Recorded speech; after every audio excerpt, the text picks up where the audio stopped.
There we go. Sorry, I just had a little bit of echo there. Hope you guys didn't hear it. Good morning. Hope you had a wonderful weekend. And big news on the table today seems to be Elon Musk quitting one of his 4 jobs as CEO of Twitter, maybe, as decided by poll. I'm sure we'll talk about that and many other things.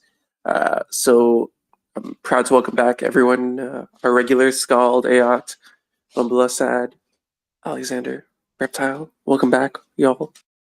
If anyone else would like to come up and speak, just hit the little hand button in the bottom left, and we'll invite you up. Otherwise, welcome back, everyone. Good morning.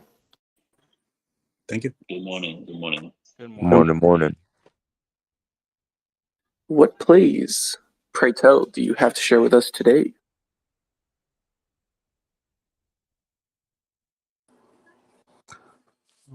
I'm buying Amazon calls out till March.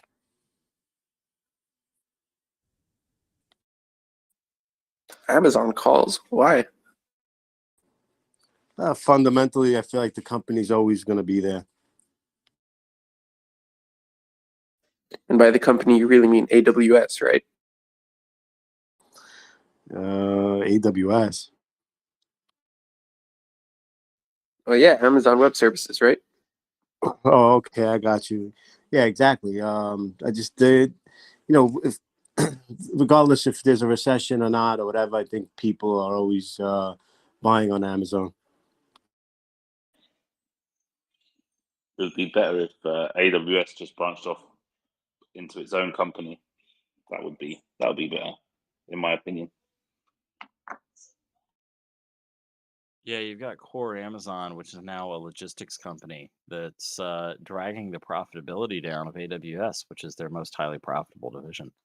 And in fact, I believe as of the last report, their only profitable division.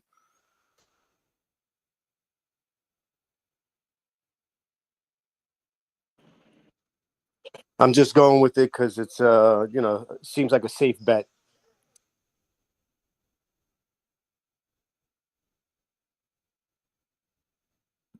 Oh, all right. Anyone have some unsafe bets? I was trying to get into calls. Oh, go ahead, y'all. I have calls on CarMax. I was discussing it earlier. They have earnings on Friday, and they've been really renting out their used fleet. So I think that's going to reflect positively for their earnings, which will push up their stock price a little bit. Calls on CarMax. I'm doing a cash cover puts for Apple 160 2024 January. I don't know if that sounds safe, but given this uncertainty, this is probably a little bit unsafe on the risk profile there. Hey, what do you guys think about calls on RICK, Rick? I like the shares, to be honest. The option chain is very illiquid, so it just gives me the jitters, especially on like volatile days. You gotta like get rid of them. Great product. I'm looking forward to a Christmas rally. You heard that right. I believe the stock market is going to go up, not go down. So get ready, get your cash ready, call your mother, brother, sister, cousin, uncle, everybody, get them ready. I'm with you, brother. I'm with you. Here comes the Santa Claus rally. I went out this weekend, do a little bit of shopping. Fuck, man. Hobby Lobby, Big Lots, Marshalls, packed. I thought retail was dead until I actually went out and saw it. I was like, nah, here comes the Santa Claus rally. Hell yeah! So how are we capitalizing on this Santa rally? Are we just all buying Wish, or what's the deal? Yep, that's what I was thinking. Full port YOLO firm calls, baby. I'm buying more of the one that shall not be named. Carnival's earnings is the 21st, so if this is going to be a good Santa Claus rally, I'm looking at some $9 calls and just for the heck of it, some $14 calls. It's the first earnings that they're going to have the COVID restrictions fully out the way, so they've been fully full occupancy or whatever. So they should hit the more than expected 3.7 bill revenue. So I Yep. think the carnival play is definitely the one for this week if that Santa Claus rally is coming. I'm playing off of Carnival's earnings. So I've been really bullish on Norwegian ever since it came across my radar back in October. I was able to pick up, a good amount back in October, around $12. I sold when it hit 18 in November. And then I started accumulating now that it's low again. But with all the talk about overbookings and just how they're hitting record numbers, I think Carnival's earnings is going to be good for the entire sector. Royal Caribbean, Norwegian. So yeah, I'm with you on those calls. Just a quick question about Carnival. Do they still have mostly like Eastern Europeans employees there for like their staff members? I haven't like sat on a cruise ship in like 5 years. It's mostly Filipino. All right, so I guess they changed. Because I remember like a while back there was like the work visa craze in America. There's a lot of Eastern Europeans, mostly from like Belarus and Russia. They go in and work these service industry jobs, and they actually there's a lot of them. But with the current Ukraine Russia conflict, it might affect the I labor mean, yeah, in force. the office and in some of the higher up positions, yeah, but like the overall staff was Filipino. But yeah, I know what you mean. Yeah. How do you guys feel about Norwegian laying off last week? If anyone heard about that. What kind of staff are they laying off of? I believe it was more like executive positions and things like that. So I wasn't too Oh, sure how to interpret that. You know what I mean? I mean, you oh, hear that's about a great. lot of layoffs right now, but you hear about a lot of strong companies laying off people. So like, I didn't really know how to interpret that towards my bullish stance on Norwegian. Yeah, any company that lays off like middle-ish management or even executive, like low-level management, I don't know. I find that to be bullish because many of them are just doing nothing, sit on their desk collecting a big paycheck. So See, I mean, that's just my bullish mentality too. I was like, cool. So we're going to start saving even more money. You know what I mean? And when I say we, because I am a shareholder. yeah, actually, I might be bullish on CCL. Thanks for the tip on the earnings because I mean the climate actually is looking good for Carnival and like cruise lines in general. Oil prices are dropping. You know, all the winners here. People can't afford like Disney anymore, so you gotta do budget vacations. So I think that could be a good, a very positive like forward guidance. Would you say a cruise is a budget vacation though? I wouldn't say it's a budget. Carnival I and mean, Royal were pricing to fill, so they were probably selling tickets at a loss. So I think it's going to hurt Carnival, but help the industry just about. So keep that in mind too, because Carnival and Royal were freaking slashing prices to get their ships filled, so they were taking a loss by doing that, especially with inflation. So why are you going to charge less for something when it's costing you more to provide it? But they just want everyone back. So yeah, Keep I mean in the mind, industry. cruises don't necessarily make their money on the ticket sales. Some of them are fine with losing that money if it gets you on board for the drink package and the on-ship meals and The buying all the casino jewelry. alone The supposedly casino makes pulls a lot, 70% of right? their They have profit. they have their own stores in there. So a lot of those ships are really just designed as these like big casino slash malls almost. And it's like, we just need to get you in the door and then you're stuck here for a week buying our stuff.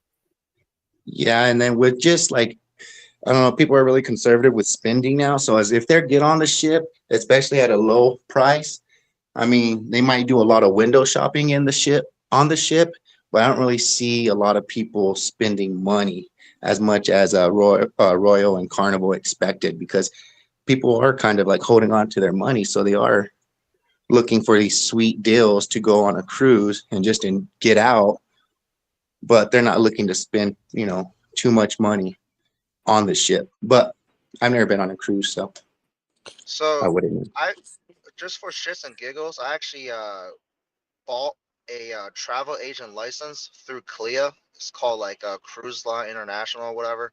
So basically, you receive a commission for booking like cruise ships and shit like that.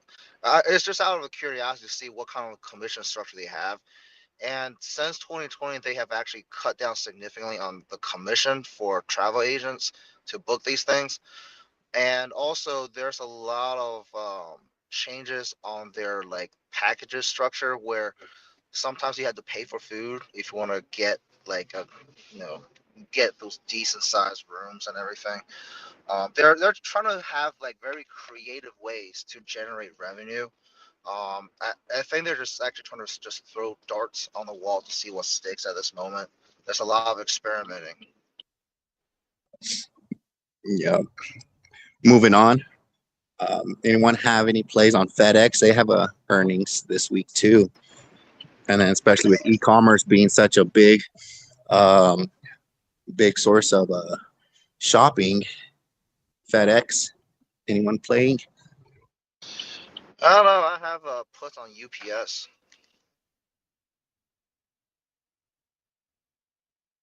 Reasons?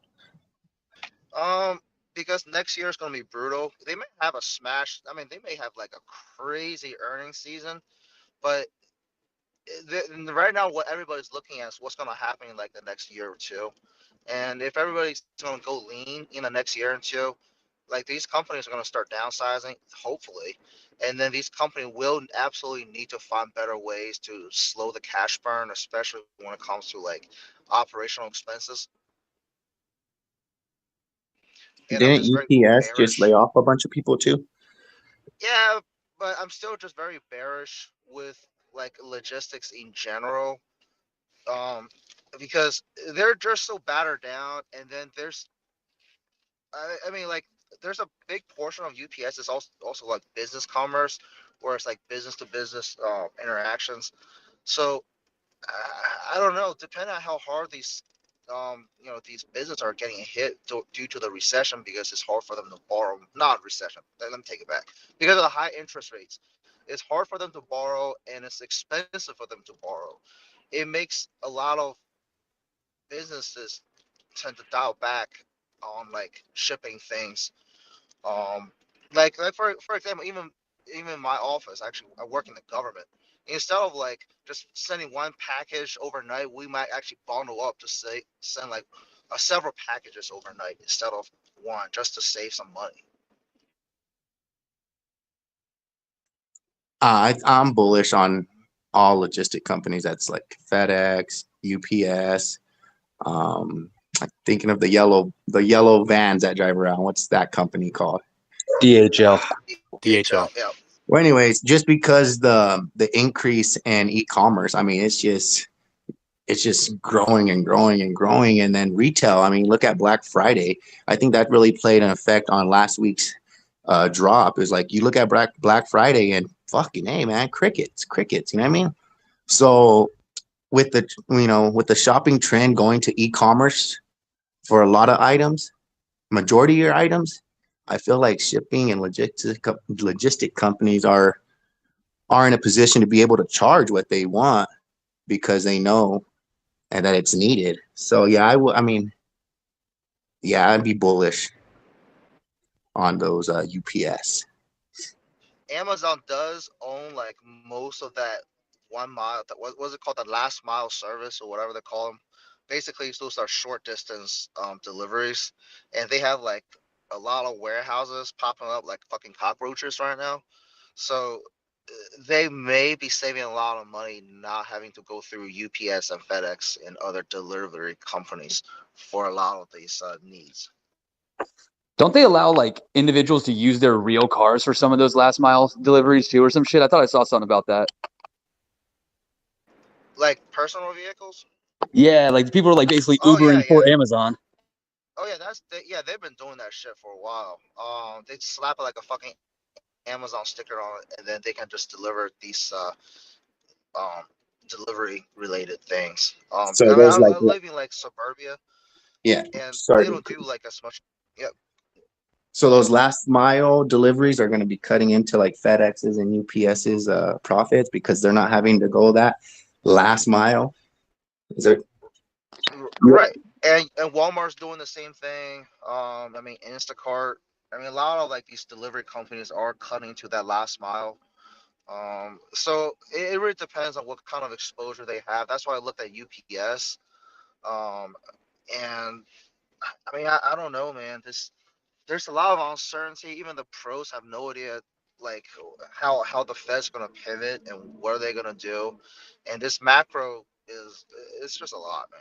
So we're just gonna play short term and scalp, and you know, that's about Right. it. There's and for regional delivery specifically, yeah, a lot of businesses are being more conscious about their shipping. So like in Rakuten, if you're not familiar with them, kind of does something. They're setting up. They have like 8 warehouses in the U.S. currently, and but there's other companies copying their business model, popping up just like them. So these companies like Pitcom, DHL, even just the post office, shipping's becoming more consolidated, more like warehouse oriented with regional warehouses and then computer algorithms to determine what to keep in stock, etc.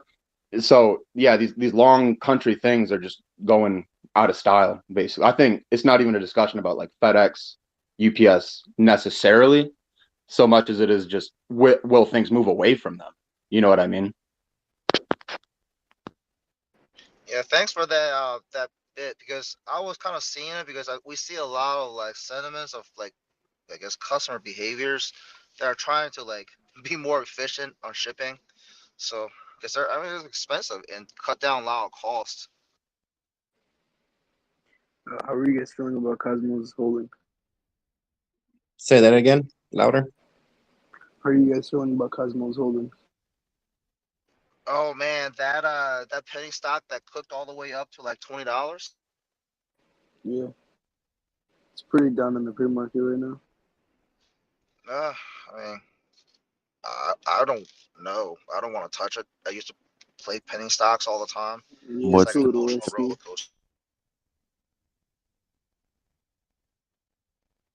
Are you guys talking about COSM? Yeah, it's got another 50% to go, or another 100% to go. Yeah, I mean it pumped 178%. I was joking about buying puts on it earlier today, but it's already down 51% in Yeah, pre-market. dude, it's fucking risky. They're fucking it. The pump has pumped and the dump has dumped, guys. I don't know what Yeah, else to say about it's that. too obvious.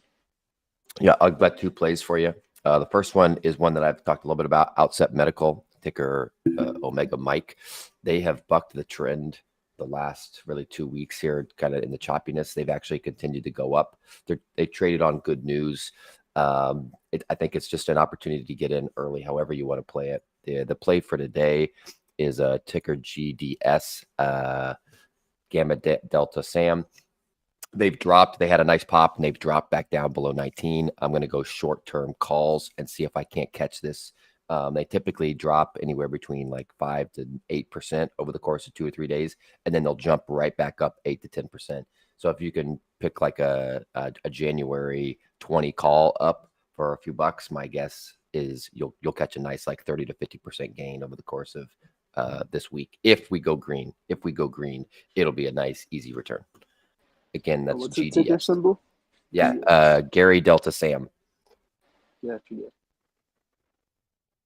And so I have a 1750 put that I bought up, I don't know, maybe middle of last week. That's up about 28%, and it's down 5% now. So I'll make I don't know, 50% on that. I'll sell that and then look to buy a call. This has pretty easy swings. If you look at the chart, it's very swingy, and if you're willing to try to catch these swings and potentially double down when you miss it, I've had good success. Oh, what was the ticker again? One more time. Yeah, Gary Delta Sam. It likes to drop and move in pre-market, and then the next day come up almost more than it dropped.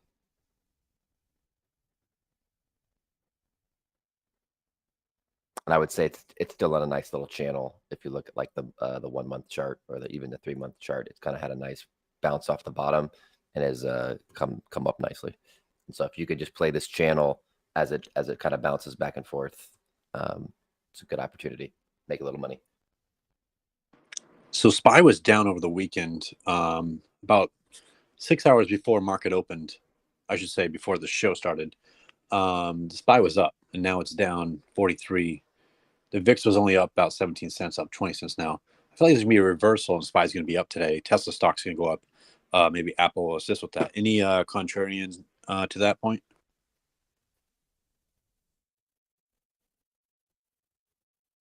I mean, it would make sense, right? Unless you're starting this downturn, you're going to have a nice little. You should have a somewhat reversal back to the mean. Yeah, SPY max pain today is 386. So there's two ways to avoid that.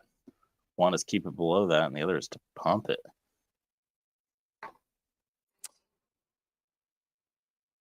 Thank you. I've got a earnings play I'd like for somebody to listen to if you got time. I'm looking at a General Mills actually this Thursday. I think they do pre-market. They in their their last earnings call, they were talking about raising expectations for the rest of the year because they've been able to solve their supply chain issues. Basically, I'm looking at these 90 calls January 20th, as well as maybe these 92 fives. Both are sitting anywhere between 50 cents up to $1. Last time they had a positive earnings, they beat EPS by I think 5 or 6 cents. They saw like a nearly 8% increase. I'm thinking grabbing the 20 calls and then just getting rid of them as once we hit like a profit area. Is anybody see anything wrong with that? I don't know much about the logistics behind their supply issues, but why do you think they'd solve their supply issues, General Mills, in the middle of winter specifically? They actually posted that on their last earnings report, saying that they basically had come up with new strategies to resolve their supply chain issues. I didn't really understand it myself, but that's why they increased their expectations across the rest of the year by like 2% across every division. So you think they're going to beat and raise again, essentially? Yeah, I'm thinking Santa Rally plus just them just outperforming what they were expecting, and they're going to crush EPS again, and then we're going to see a massive. I'm thinking if it hits that same 7.5 to 8%, then those 90 calls look really good. I was wandering around in some conversations, and someone brought up something that is pretty bullish here for you, and they were saying in Romania, logistics have been going absolutely bananas, especially concerning agriculture, and apparently most countries in Europe have actually solved the supply issues. Apparently Australia, from what I've heard, is filling in for the gaps left by Ukraine's fall off due to the obvious conflict over there. So that would argue that that's pretty bullish for General Mills, right? I think a number of their products rely on agricultural exports. Yeah, absolutely. Saw the same thing actually.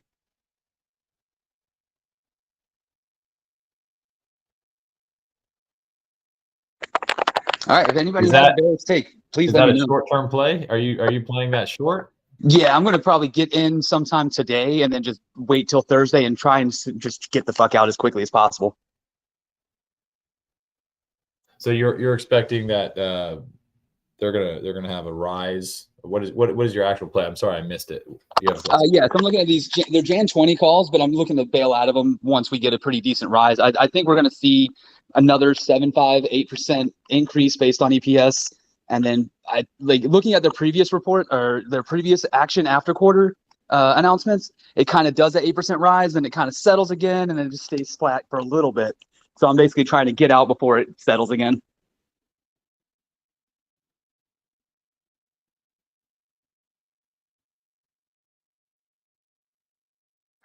Just a follow-up. Do you know, so if Romania and Australia and I know that Ukraine, has to import a lot being that with the war and stuff, but how much wheat are we actually exporting? The only thing I know about wheat is that it's everywhere.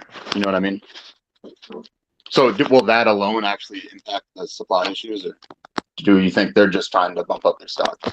That's my 2 cents. That's a great question. I don't have an answer. I'm going to have to look into that. Thank you.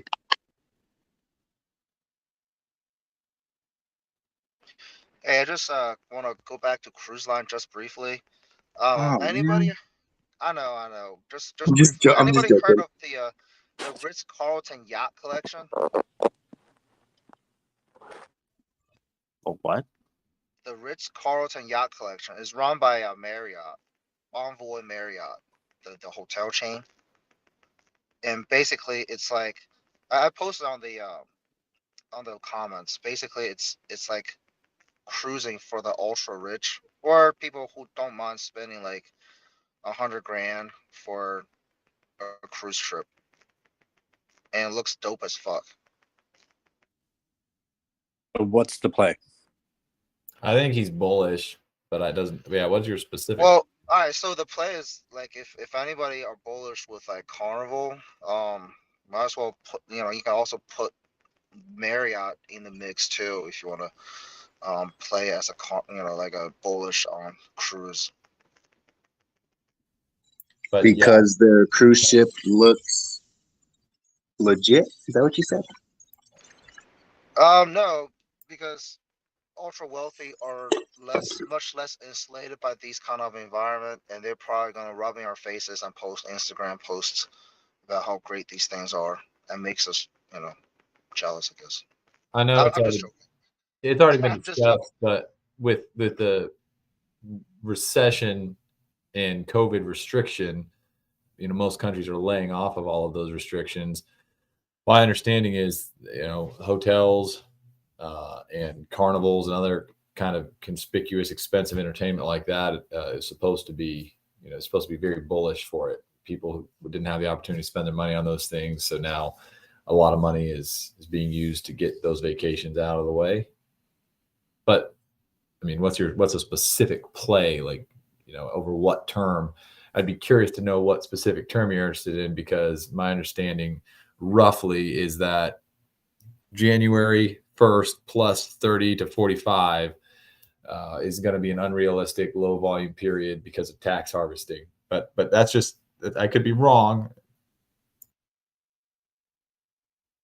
Yeah, I don't know. I want to go back to General Mills real fast. To that gentleman who's talking about General Mills, the only thing I would caution you is that you've had a nice run up until earnings, or to earnings. If you look at the past earnings, a lot of times they're either down before earnings or they're flat going into them, and then they shoot on good news. You've had a really, really big run up into earnings this time, which I would think would, I don't know, somebody could disagree. A lot of times that would tend to mean that good earnings is already priced in.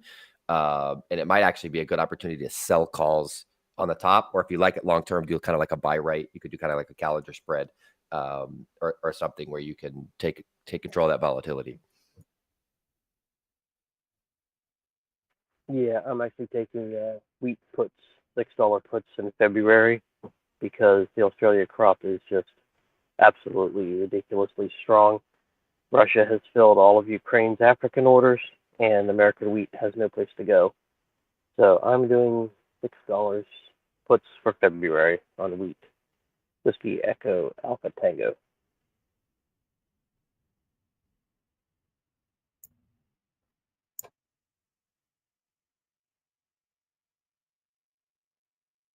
That's the Eiffel Tower chart.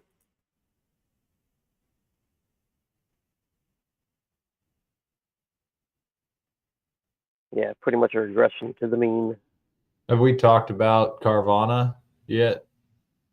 I don't know why we would. We talk about it every morning for an hour and always determine it's the most Yeah. valuable company in the world.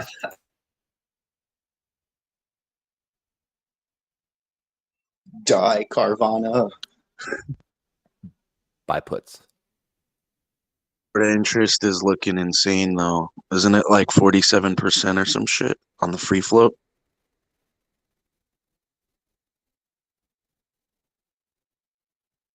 Yeah, someone had mentioned yesterday evening in one of the, I think it was Confused Money talk, about the returns you can expect with the volatility are not very good. So, maybe don't buy the puts just yet. But I mean, and for that, freaking Beyond Meat too. They're like 37% or some shit on the free float, the short interest.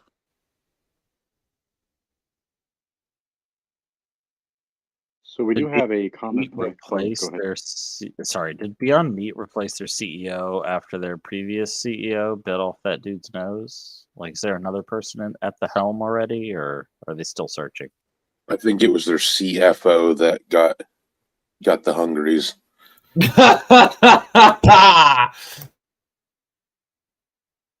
Apologies. I knew it was someone at the C level, so I guess you can probably. I'm sure they replaced the CFO by now.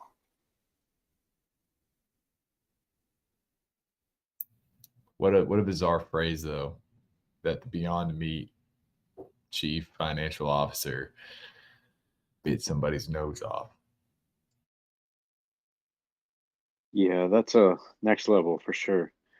We do have one play from Own Tackle 4514 real quick. Having trouble connecting Bluetooth. Wanted to say I'm looking at some short-term calls on XLU, GNRC, NRG, and a few other national nation gas plays with this Arctic air coming in this weekend, all the way down south, bringing -5 wind chill as far down as ATL. I believe that's Atlanta. Strong wind gusts up to 60 miles per hour. Blizzard-like conditions in the mid.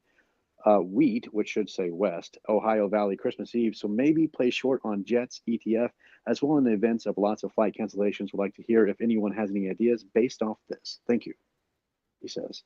Good play. Or she. Really? Similar thought crossed my mind how to play that Arctic blast. So these stocks move on a single weather movement, like a single front or whatnot? Well, the margins are tight enough. I could see it. Yeah. Demand Well, increases. the first. It's the first of So the season. in 2021, Texas had that big freeze off, and everybody freaked out. Ted Cruz had to take his family to Mexico to escape the winter. Fuck that guy. Horrible timing vacation. All right, listen. But anyways, Politics aside. companies. So Energy Transfer actually went to the moon that time period because, well, basically all companies that service that region had like a big boost on share price, but it kind of came back down quite quickly. So just be mindful. So anybody like that deliver energy will be a huge plus. The companies that have like the most robust infrastructure on delivering energy, aka well maintained, they don't fuck up during these time of emergency, will be well positioned because you want to sell your product. If you have a bunch of product but you can't sell them because the infrastructure is fucked, then it means nothing. So I mean, I'm bullish with midstream just because I have a bunch of shares in them. Actually, Energy Transfer at $8 cost basis. But that would be a possible play for those that are thinking this polar vortex is going to be like the day after tomorrow scenario.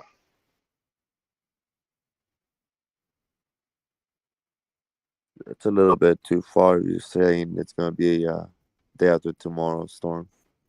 No, I haven't had my coffee yet. I'm just being facetious. I am still hungover from drinking eggnog and had like issues with lactose intolerance. Dude, that is like, why would you do that to yourself? Doodoo boy. Yeah, eggnog eggnog is like for rich people this year, man. Eggs are expensive, so I felt like I need to feel like Calls on eggnog. All right, guys, girls, ladies, gentlemen, do we have any good plays coming up for this Alexander, Market Monday? do you have any updates on Mullen? Ticker MULN. Something big coming on the tomorrow? I don't know, something on the 20th? Oh no, they're delivering their they're called IGOs. Is a small electric vehicle that's being shipped to France, Germany, UK, Ireland, and Italy for sales for So- commercial vehicle. I mean, I know you're the one that brought this up a couple weeks ago, and it shot up a little bit last week. But do you see them fulfilling that shipment order on the 20th? Everything's going to go over smoothly there. Have you been following them? No, I haven't been following it, but I think it'll. I won't say it will go smooth, but I will give it maybe 2 to 3 weeks before they receive their shipment. 2 to 3 weeks to accept their shipment that's scheduled on the 20th tomorrow? The thing is this: I drive EVs. It's a pretty bad time to deliver electric vehicles in the winter because the range is absolutely awful. So they might have a risk of getting negative reviews because the range is bad. Usually, you don't want to deliver EVs like a new product on like the springtime where you don't use a lot of electricity, and then everyone's, oh my god, the fucking range is awesome. But there's nothing bad to talk about. I mean, like you can see it right now about Teslas. People who bought Teslas, they don't know some of the challenges in the wintertime where the door fucking freezes. It's. I mean, I don't know. I like Mullen. I think they have a pretty decent product. I actually have shares. I sold them and then bought them again. But that's just a thought, food for thought. Let me give another backup to that statement. Batteries on cars that are gas powered have a harder time starting in the wintertime. This is why sometimes when you go out to your car and you try to start it, doesn't start because you think you're like, oh shit, my battery's dead. No, it's just cold. It's not able to heat up and get that initial jolt to start your car. Now imagine when the entire car runs on said battery. I mean, there you go. There's the answer right there. They're going to have trouble.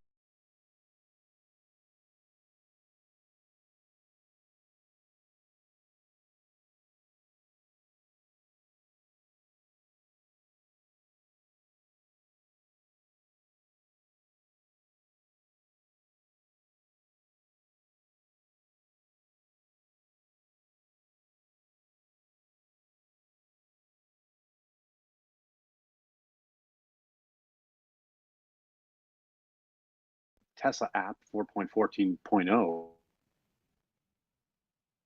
So it's gonna he's Help addressed the resolve problem already. the God frozen doors. damn, he's good. It's almost like he's listening in on this conversation. Maybe he should put a space blanket on the fucking battery to help it warm up faster. Oh yeah, you know what? I got a better idea. Why doesn't he just use Starlink to beam direct radiation onto Teslas when they're cold? Oh, great. Satellite radiation. That's exactly all what I jokes want. aside, all right. So a lot of like more advanced electric cars, they do have battery warmers installed in them, just like battery coolers. It kind of preserve the battery life. It's just like the cheaper made electric vehicles may not have these kind of technology available, and those are the things that people who will buy a lot of them, who understand how these vehicles work, function, will have these under consideration. So. Yeah, I mean, if you're buying a Tesla in fucking Maine or Alaska, you're a fucking moron.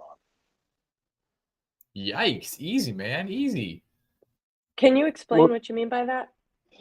You just there's a constant, like, especially in the wintertime and the fall time when heavy snows start to get to.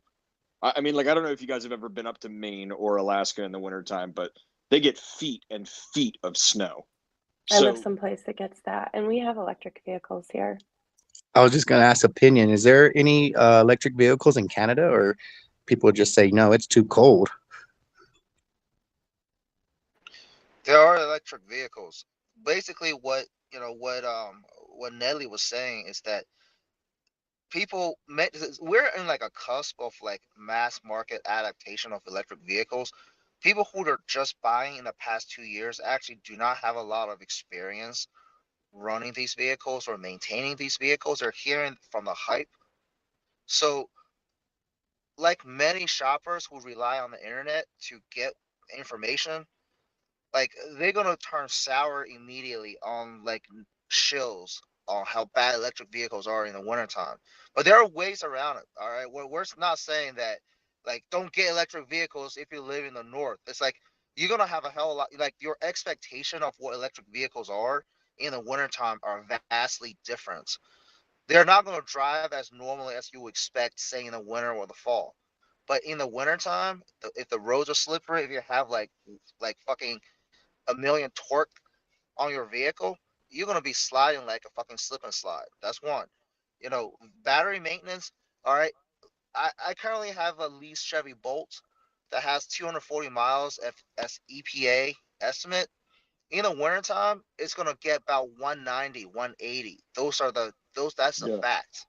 All right. So why is that? Because heating costs a lot of energy. Like if you read a little bit, just you don't need to like be like a fucking electronic guru, but if you just know a little bit about like everyday life, heating using electricity is one of the most expensive things you can do for your house or for a car.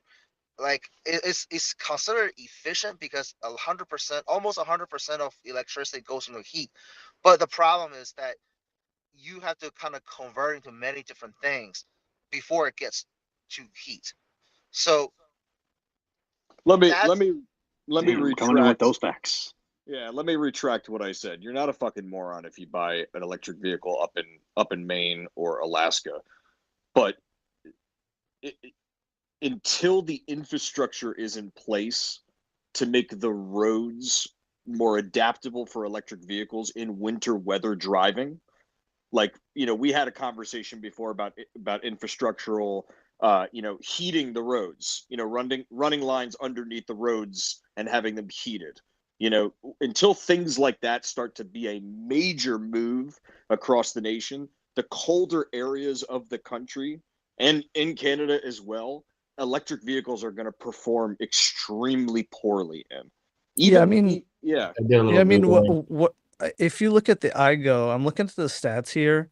1,700 pounds, battery size 16.5 kilowatts, range 100 miles, and rear wheel drive. Does anybody want any of those features in snow, ice, very cold? Right. It's kind of for those of you that don't know vehicles, when you're in snow, sleet, rain, or hail, or water or sand, you want four-wheel drive. You want individual. Each wheel is on its own drivetrain, as opposed to all-wheel drive, which is two drivetrains per the front and the back axle. So a lot of these electric vehicles are either rear-wheel drive or even worse, front-wheel drive. Well, And no, that's hold on now. Hold on. So front wheel drive is superior to rear wheel drive in snow, because you're pulling as opposed to pushing. So if you lose traction, you're more likely to spin out in a rear wheel drive car. In front wheel drive car, you're more likely to just understeer, which is considered safer because people don't know how to countersteer. Yeah, I my think the mistake. challenge here is it's got a very small battery, so you're reducing that much more because, like we were all saying, the cold affects the output, but also the wheelbase is very short. It's very lightweight. The tires are very skinny. These things are all like really detrimental to winter driving. Just two things. So I'm just gonna play devil's advocate here. Well, first, Teslas are very heavy, and secondly, I think a lot of consumers actually have less choice than they think they do. I mean, what I mean by that is through manipulation, and they see other people buying it, and they attach a brand to their identity, etc. So, as an example, how many people drive $85,000 pickup trucks but don't use any of the truck features? That was never a consideration for them. So, I mean, but to counter that point, however, I would say that Tesla's reached its growth potential. I think a lot of Tesla stock owners are stock owners for the same reason Tesla will attract owners, or previously did, because of the image, because of the brand identity. And I think Musk has pushed off a lot of people on the fence that gave rise to that initial COVID leap that Tesla saw. So I just wanted to say those three things. So yeah, I think to sum it all up, Nedley is absolutely right. Don't buy a Tesla if you live in the cold. There's a lot of reasons why you wouldn't want to do it. Moving on. Moving on. Peloton puts. Anyone? Hell yes. Hell yes. I mean, I actually can't afford it, but I agree with you that I don't understand how that company exists. They had a bit of a pop. Give this us the past ticker, month. please. Yeah, I think it's PLON, maybe? Give me a second. I'll find it. No, PTON. PTLN. Yes, there you go. No, PTON. PTO. All right, now which one is it? I I'm think just it's messing with you guys. like you're talking about like the orgasm bicycle, right? Yeah. Yes. Yeah, Exactly. the stationary It's bike not just a bike, that it's an app too. Oh, it's a stationary bike that pretends that it's going to revolutionize stationary bikes by having a big ass touchscreen, kind of like Tesla. Well, In my it's more industry, the than industry that, I work though. in, I go into people's homes, and one of the things when they're moving, and one of the things that I see repeatedly when I go into these homes, if they're ever downsizing for any reason, and it doesn't have to be a drastic downsize, but they're always listing their Peloton for sale, and they're always asking, "Do you want to buy this? Do you know anyone who wants to buy this? We're just going to get rid of it. It's on. It's on. We got it. It sits in the corner." Probably 60% of the homes I It's go more into than with just the bike, exercise though. equipment. Go What ahead. else is it? What else is It's- it besides just a bicycle? Okay, so it's an app, and the app is a big part, I think, of their business model because people are tracking. For one, it makes people feel like they're less alone, but alone enough to be able to be vulnerable when they're exercising, which is a big thing for, I feel like, people who are exercising. Then they also have the mirror and the bike. And the app, I think, is a big part of it, though, because if I understand correctly, they do have a subscription service too, right? Correct. Anybody know? Okay, Okay, but so it's more than just the bike. Like, people will sign up for the Peloton subscription without having any of the Peloton stuff. Here's the major That's my thoughts. problem. Yeah, absolutely. So you see Peloton, growing. You're bullish based on just not being a bike that have app features and whatnot. So you feel like Peloton's gonna I would bet that, be yeah, for Christmas, Christmas and New Year's, I feel like just the nature of the exercise industry, you're going to see that with everything. So the exercise industry is a very broad way to identify it's just this specific subset. I would say calls on Planet Fitness. You spend $20. It's like an all-you-can exercise buffet. Yeah. And a bunch of thirst traps trying to post Instagram posts over there. So, it's $10. You don't have to pay $3,000 for a bike and then lock in on a subscription that you may or may not like. And currently, Peloton. You're right. You're not wrong about like that mentality. However, it's no longer a competitive product where nobody else in the world knows about it, and they're monopolizing this service. People are leaving their home exercise places because it fucking stinks up the house. And people go to the gyms. They stink up the gym instead, and people are less worried about COVID. These are some weak arguments. This is a weak argument for for the puts that absolutely need to be. No, I'm just kidding. Let me explain the main reason for the fucking puts. When you don't have that subscription with Peloton, the bike doesn't fucking work. Exactly. But even if you don't have the subscription, even if you have the subscription, like it's a novelty thing that people bought, and they realized at the end of it all, hey, it's just a bike. Is it like a stationary bike? That's what it is with all these app features. That's what it is. They're trying to branch out. They're trying to take advantage of the money that they that was pumped through into the company. They're trying to take advantage of the IPO, but I can't believe that anyone really believes there's an underlying value. It's a flash in the pan. Yeah. What is that? What is that mirror thing? That mirror thing that they advertise? Mirror on the wall. Who is the So prettiest? that's kind of where I'm coming from, though, because there's really not a whole lot of, yes, there might be competition, but you're not seeing the competition that a product would need in order to be knocked out or even substantially. Like, I wouldn't see that for this season as far as economics go. I wouldn't see that major, like, you don't have a major competitor for the mirror or for the bike or for the app. It's all question. three of those. With all the people who are going to be making those changes at the beginning of the year, weight loss and whatnot, are they going to be going out to gyms, or are they going to be staying at home trying to reach those goals?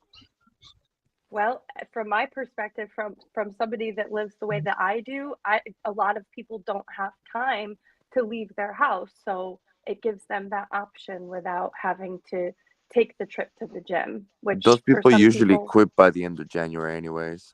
I don't think that's a fair statement. Hold on. I think that's a broad assumption, but I will say, Half-Hearted, a lot of people don't have $3,000 to drop on a Peloton bike. And that's why I Again, think you that don't it's kind have of to like, have the bike. You don't It, have to have it's the a bike. stationary bike at the end of the day. yeah.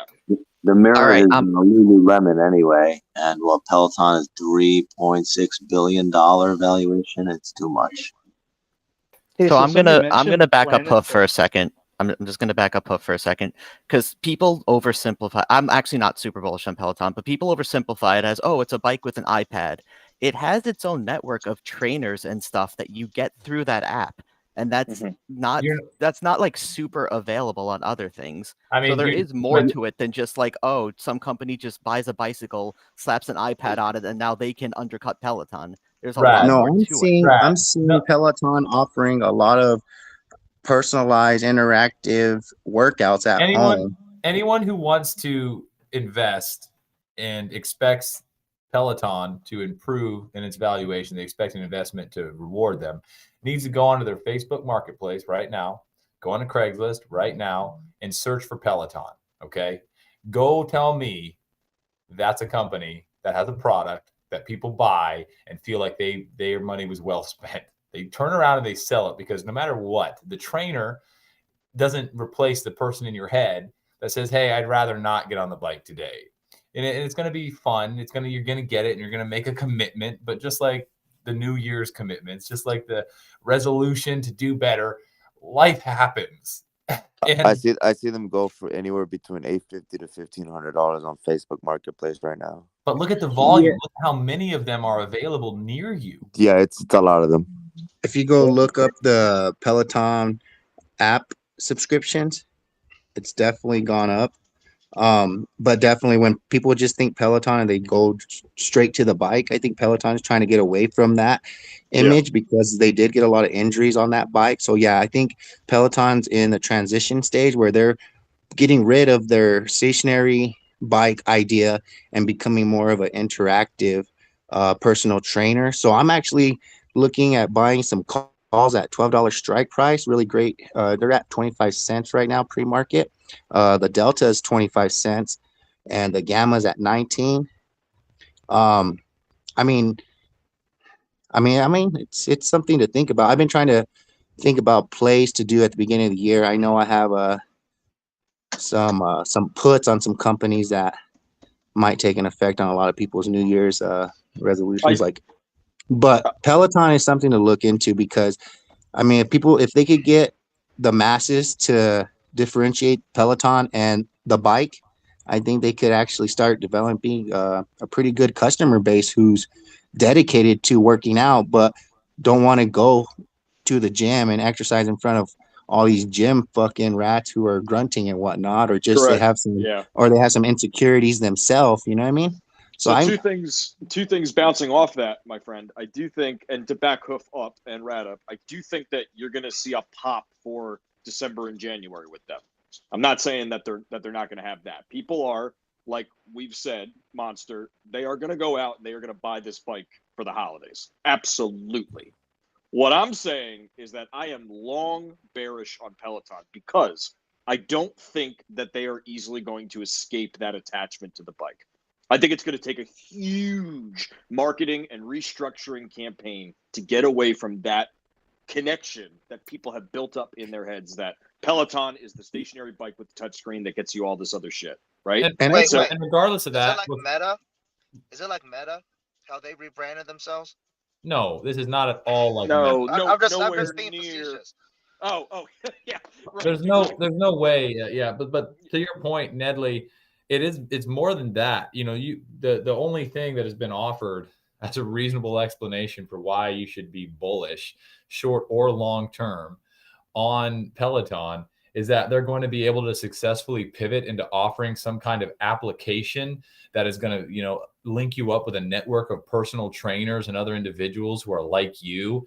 It's a clown show. There's no way, with the amount of investment they've already made to manufacture and sell these overpriced stationary bikes, that they could economically transition wholly to generating revenue to support themselves in a meaningful way that would justify keeping the company intact. Right. And that's what I was trying to say is that they botched all that cash by building up these infrastructures, that's not a long-term sustainable business model. Correct. So so looking forward with them is you got to see how much money they have to invest in other things. Yes, their app could be a possibility, but I just did a quick search. They're facing some same problems many companies with these apps. They have spam bots, so they got to deal with that too. I don't know how robust Peloton's IT staff is, but Yeah, what's their it's like, cybersecurity staff look like? I don't know, size of are they all on bikes? Yeah. You imagine you've got an entire room of IT staffers and they're all working out to Maniac. She's a maniac. All right, guys, we've got 4 minutes left to market open, and then Yeah. we've got a special guest coming on. You may know him Yay. from before, but he's got a very SBF, special physique. SBF. He's a ghost from the past. Ladies and gentlemen, Get the I fuck just want out to of remind here. you, if I just may say this real quick, not to bring anybody out of the graveyard, but Oops. But Building suspense. this guy's good. No, I accidentally hit him. Who's the special guest? The special guest is your one and only favorite journalist. Drum roll. Oh, no Oh drum. shit! Journalist Wait, in that's here. that's not for real, right? That's not for real. But first, we got to get some plays. We've got 3 minutes, so let's shout out some plays that we've talked about earlier today. Little Do recap.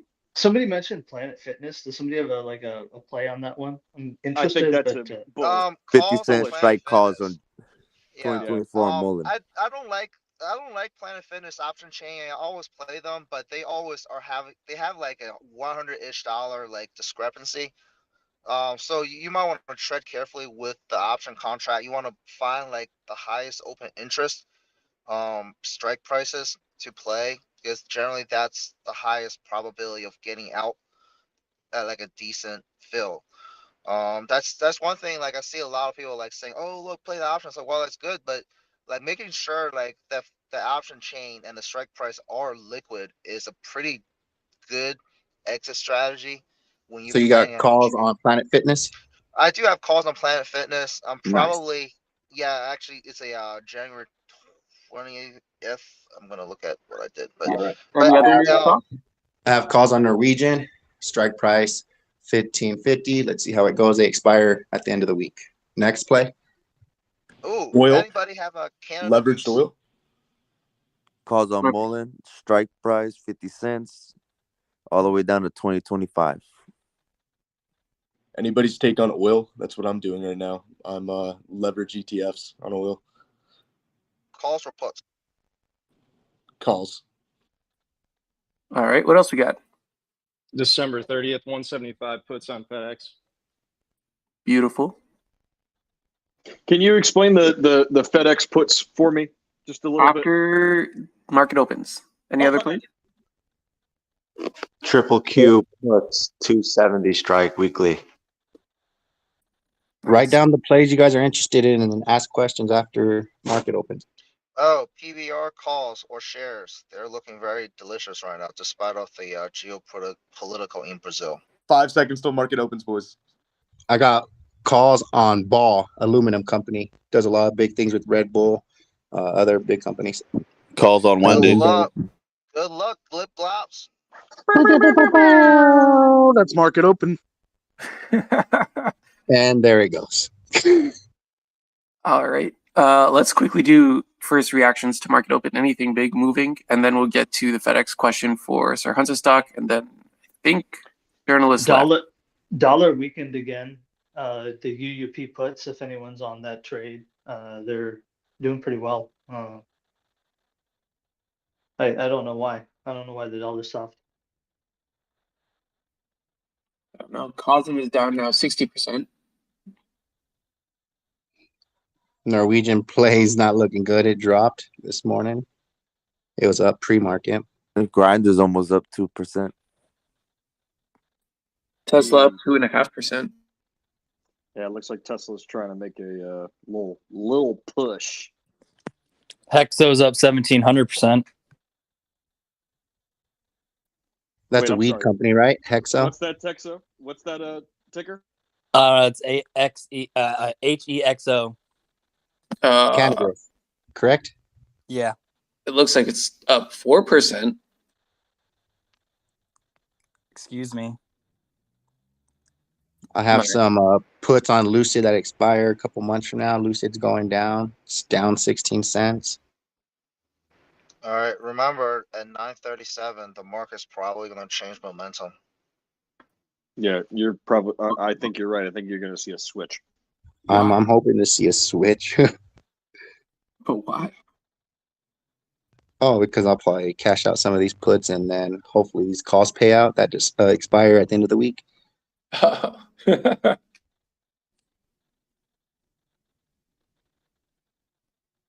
All right. Well, I guess we lost journalist, but different stock. Do you want to talk about FedEx?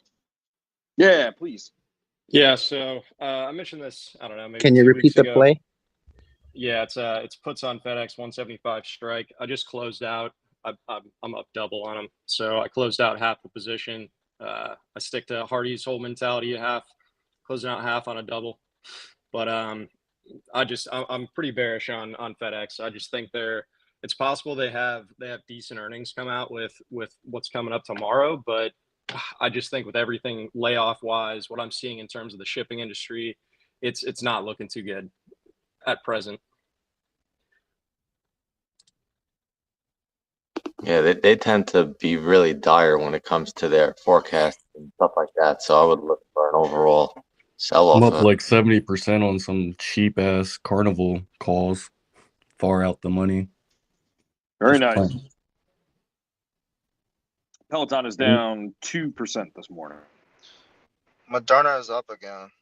I guess they Yeah. think cancer vaccines are the real thing. I think Moderna is going to continue to rise, man. I think word got out on Mullins delivering being delayed tomorrow. It's down.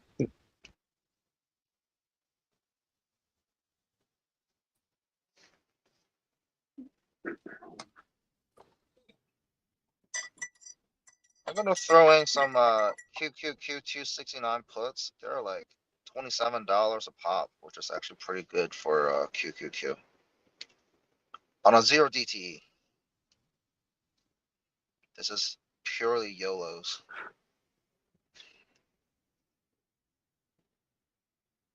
Carvana's down 30 cents this morning.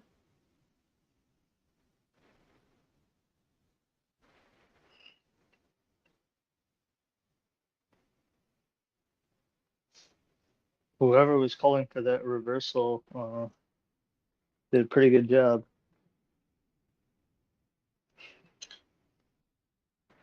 It usually happens anyway for markets.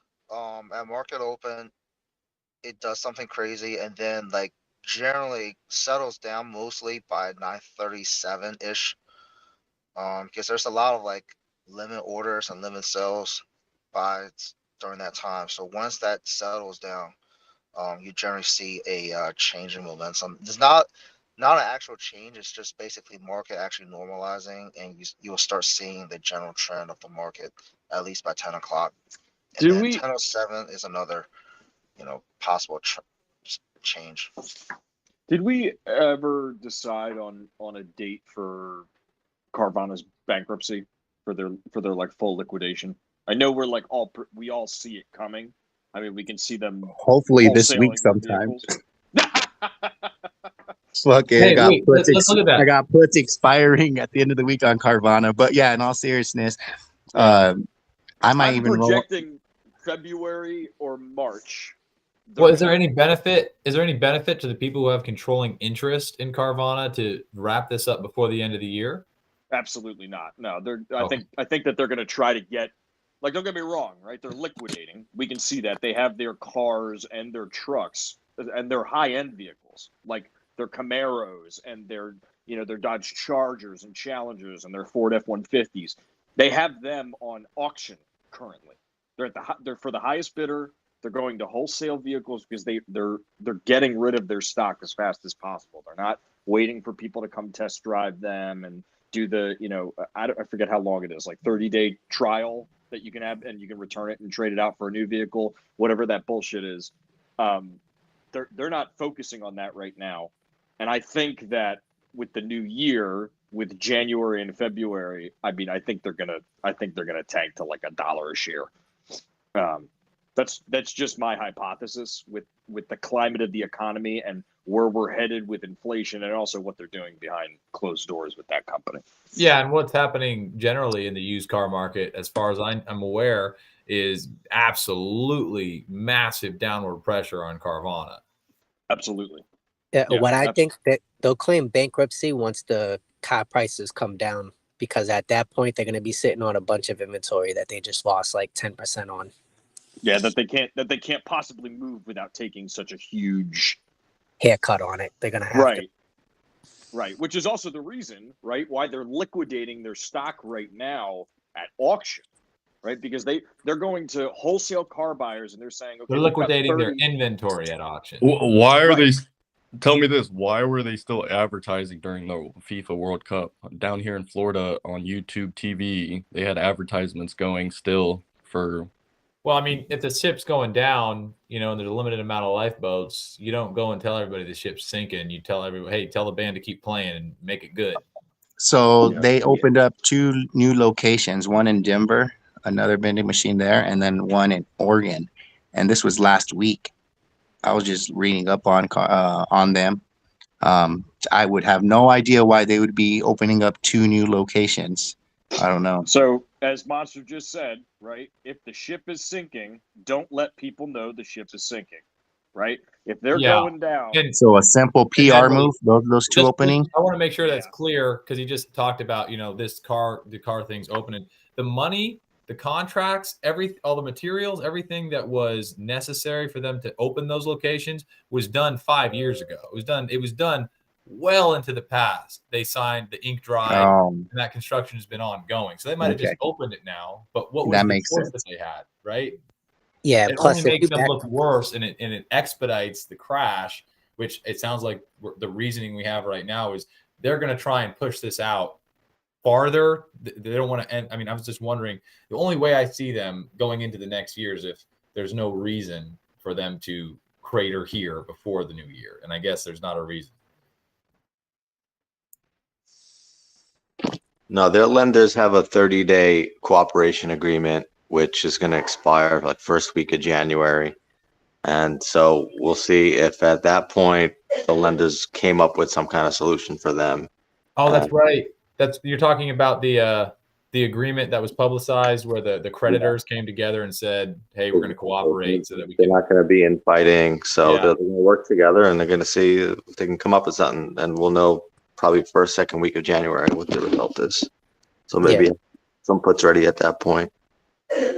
They'll follow through with all of their obligations because they don't want to get sued by any contractors that are building shit for them or anything like that. So any obligation that they have like that, they're just going to follow through with it until the bankruptcy.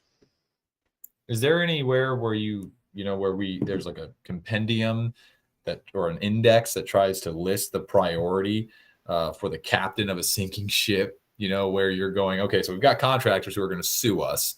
We're going to be liable to some extent. We've also got creditors who can sue us. We're liable to them for some extent. We've got customers who are going to have undelivered goods, so they could sue us. What's the hierarchy?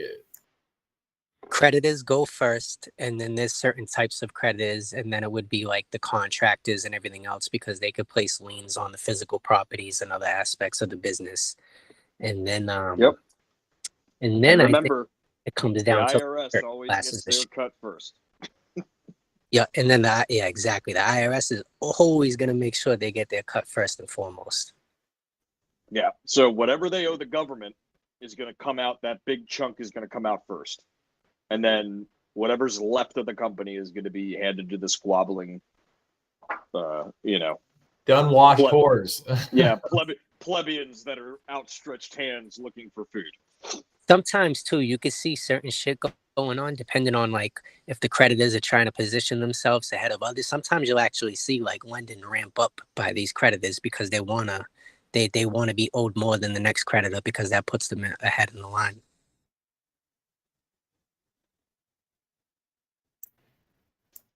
Did we really lose journalist opinion? I was actually getting excited for that. Yeah, I'm sorry, we got rugged, it seems. I think he typically disappears though, right at market open, so maybe he'll pop back. So, but I mean, we'll keep this call going probably till like 10:30, and if he doesn't pop back, we'll wind it down. Opinion, if you want, I can just start randomly yelling words and we can pretend like journalists came. That would be kind. That would be kind of you, please. Like I just start screaming things and then like using a Yeah. bunch of random abbreviations about how those matter more. And making fun of the mods. Yeah, I'd actually appreciate it if you flipped between 3 different accents too while you're doing it. Well, he's, hold on now. This is tantamount to you encouraging him to use illegal substances. I think that should come with a disclaimer.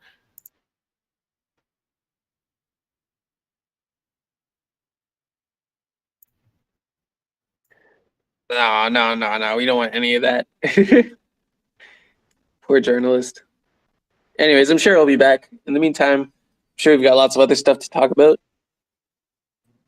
Or a boot. What the heck is going on with MDGO, Magical Pharmaceuticals? Which one again? MDGL, it's up 200% in like today, basically.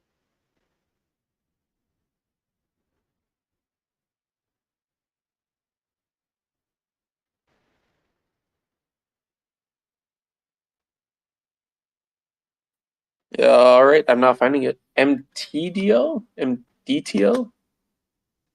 MDGL. That shit is skyrocketing. What are you guys typically using to track the macro market movement? Unusual whales or FinViz or something like that?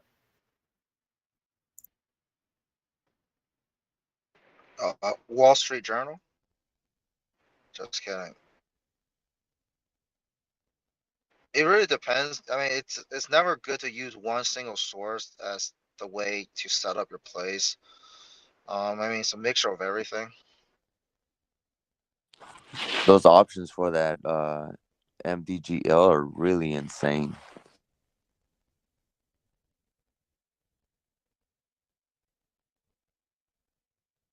So the reason that they're skyrocketing is they just nailed a study that they were given, or that they were financing, and they apparently knocked it out of the park.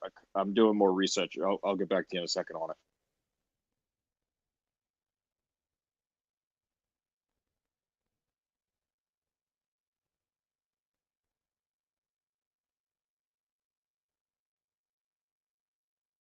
Whoever said knocked it out of the park, you definitely saw that article on Robinhood on that stock ticker that literally said in the headline, they knock it out of the park. Is that right?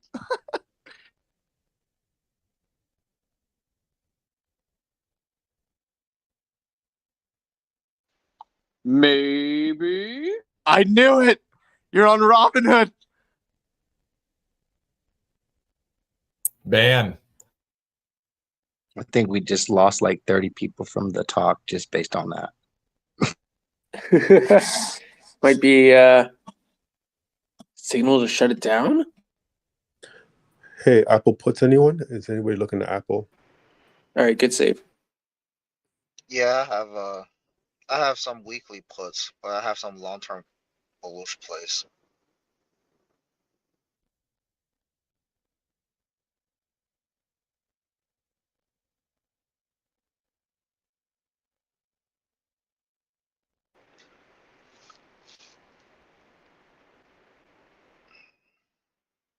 So I've been actually tinkering with the options mechanics level 3 for Robinhood. Remember, there was a time when they allowed box spreads.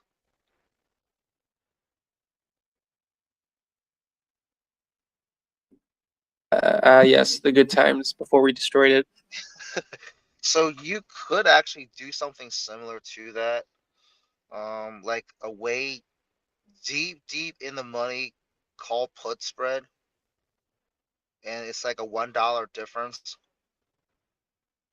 Especially if you get early exercise. I wouldn't do it. This is literally you will get margin called and you'll be fucked.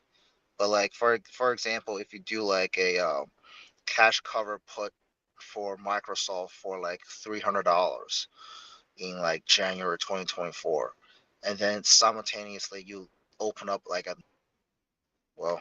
potentially mess with the system a little bit. But this is like if you have enough liquidity to fuck around with it. I wouldn't recommend anybody with like under 20 grand to do something like that.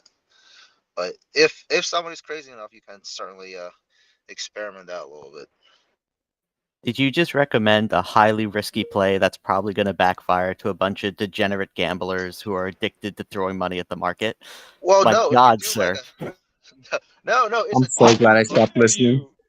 It's a deep in the money calendar put. As long as you actually diving hand it to expiration, the loss will still be minimal. But this is basically like a similar to like never mind. But yes, don't do it. Don't do it. I didn't I'm even gonna hear take the my play. So. $15 on this put that I've got.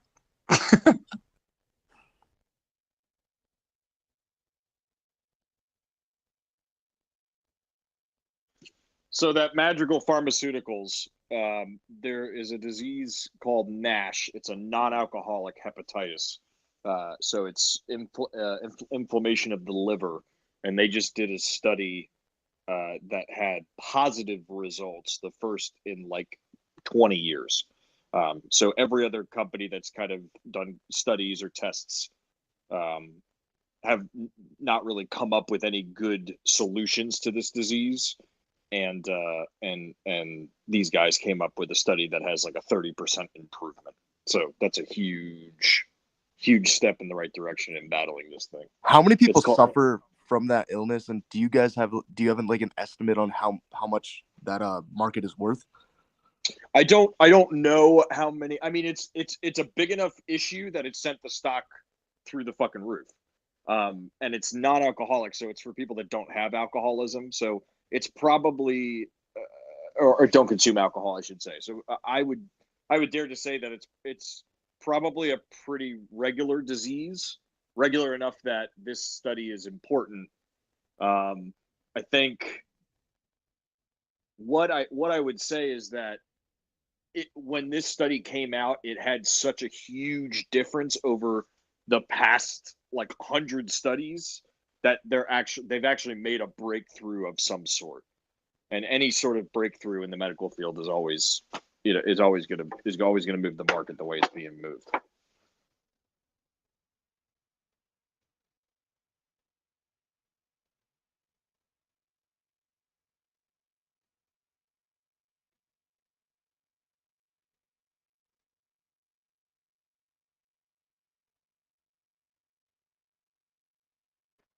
I actually might open up some short-term Disney puts and then buy some shares soon.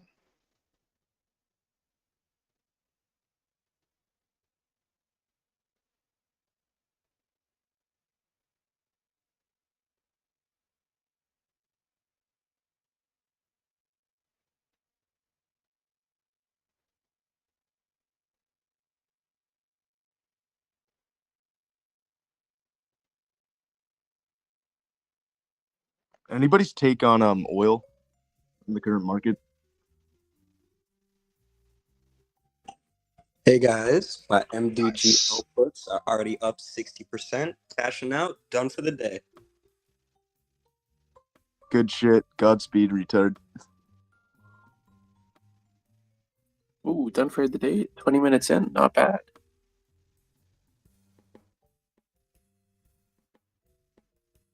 Is nobody in oil? Does anybody have an opinion on it? I sold my oil stocks a while ago on the pump, so I've been sitting on the sideline. Sorry. Yeah, I made my money. It had its pop. It's probably going to head down now, so you're probably better off doing some puts. I don't know how much it's going to drop, but Any rationale behind that, or just a feeling? Well, all right. So for one, the world government decided to sell Russian oil at what $60 a barrel to impose that sanction. So if everybody else is selling at $100, I mean I don't know $80, What do you think? Whose oil you gonna buy? Blood money oil that's cheap, or oil that's also probably blood money oil? That's Blood money oil. Yeah, definitely the blood. The blood adds extra octane, makes the So car go faster. keep in mind within the oil market, there's a reason they said $60 a barrel. $60 is the I can do this. I believe it's the incentive price needed in order to meet world demand. Like if you averaged every single oil company and said how many dollars per barrel do you need in order to like break even and produce enough oil to meet yearly demand, I think it's $60 right now is still the current price. Might be a little off because of yes. inflation, but that's essentially it. Anyway, but keep in mind though, that doesn't necessarily mean that every single Russian company that's producing oil selling it out hits that $60. Some of them need more than that. So do keep that in mind. Like that $60 cap is a general. So there could be some companies that's like, oh, $60 is profitable. I can sell into this. There are going to be companies that it's, oh, $60 is not profitable for me. I can't sell into that. So keep that in mind too. Yep. Especially like company that does fracking. This is a while back. Fracking, I think $55 a barrel will be considered profitable. That is not me. Whoever has that background was. But yes, so $60 um is a number that generally they will accept.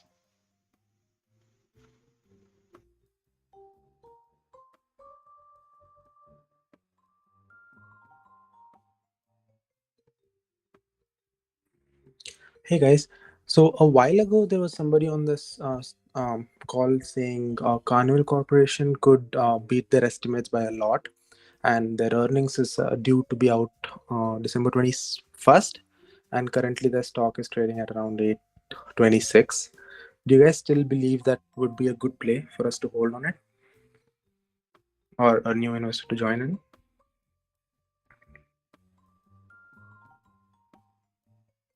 I'm sorry, what ticker was mentioned a while ago by Yeah, what somebody? ticker? CCL. Charlie Ding.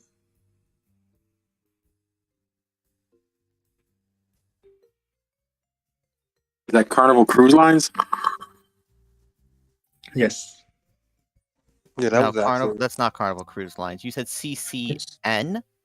Carnival. CCL, guys. Carnival is CCL. CCL. L. Yeah, L. Yeah. And that was actually me that mentioned Carnival a couple weeks ago.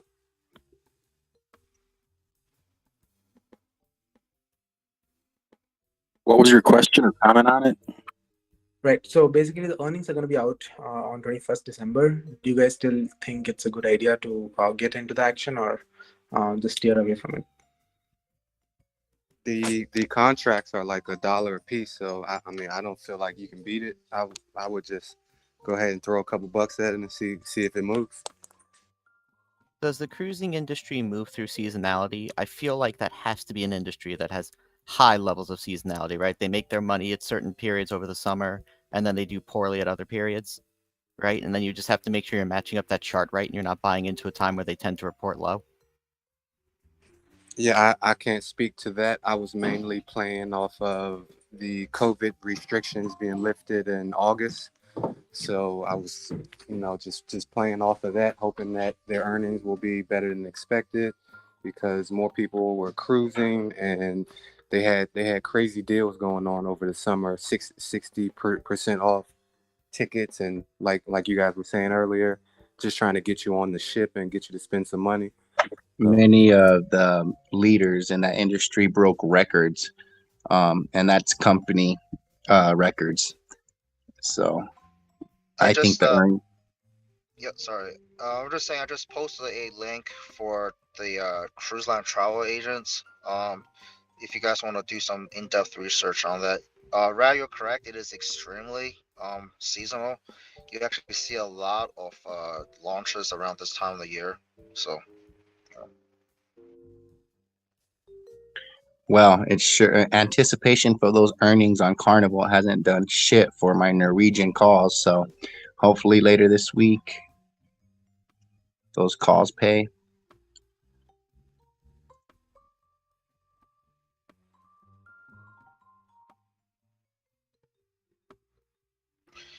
man, my 269 puts are doing pretty well for QQQ.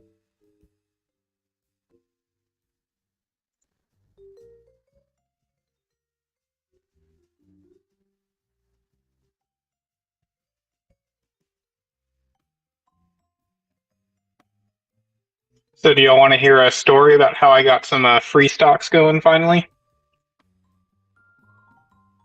Your friends finally accepted your Robinhood link? You did the free test or free crypto test on Robinhood?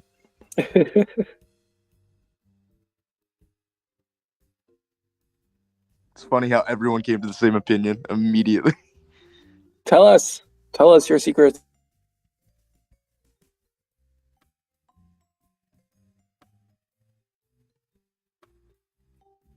Nothing to say because we guessed it. Oh. Give him the boot. Yeah, Okay, then ban. keep your secrets.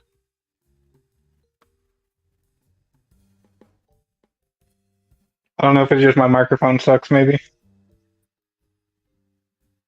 No, we can hear you. Okay. Speaking of microphones, has anyone received their microphone and hoodie from Reddit yet? No, not yet. So they should be coming out in Q1 of next year, which Wait, so they sent you guys microphones and hoodies? well, they're supposed to. I want some microphones and hoodies. Yep, microphone and hoodies. Oh no, I guess they did send me something. I sent them the link for it and then they bought it for me. Yeah. So should get it sometime soon. The talk host program, right?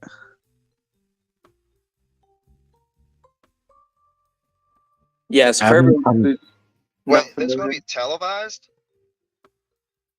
What? Like, would it be like streaming, like on video and stuff? Yeah, it's gonna be on Twitch. On too. Bloomberg. On Bloomberg. Ignore these goofballs. Bloomberg. Be ready. All right. So Okay. for all the listeners who have no idea what's going on, Reddit launched a talk host program trying to get more people into the Reddit talk ecosystem, and so they opened it up to everyone to just like post to like from their profile a Reddit talk, and then they like gave out hoodies and mics, or promised to anyways, for people who did a certain number of them. So those should be coming at the beginning of next year. Just thought I'd fill in the 600 listeners who are just like, what the heck is a talk program? I just here to listen to stocks. Speaking of stock, Carvana's at $4.51. You love to see it. How's Wish doing? So great, right?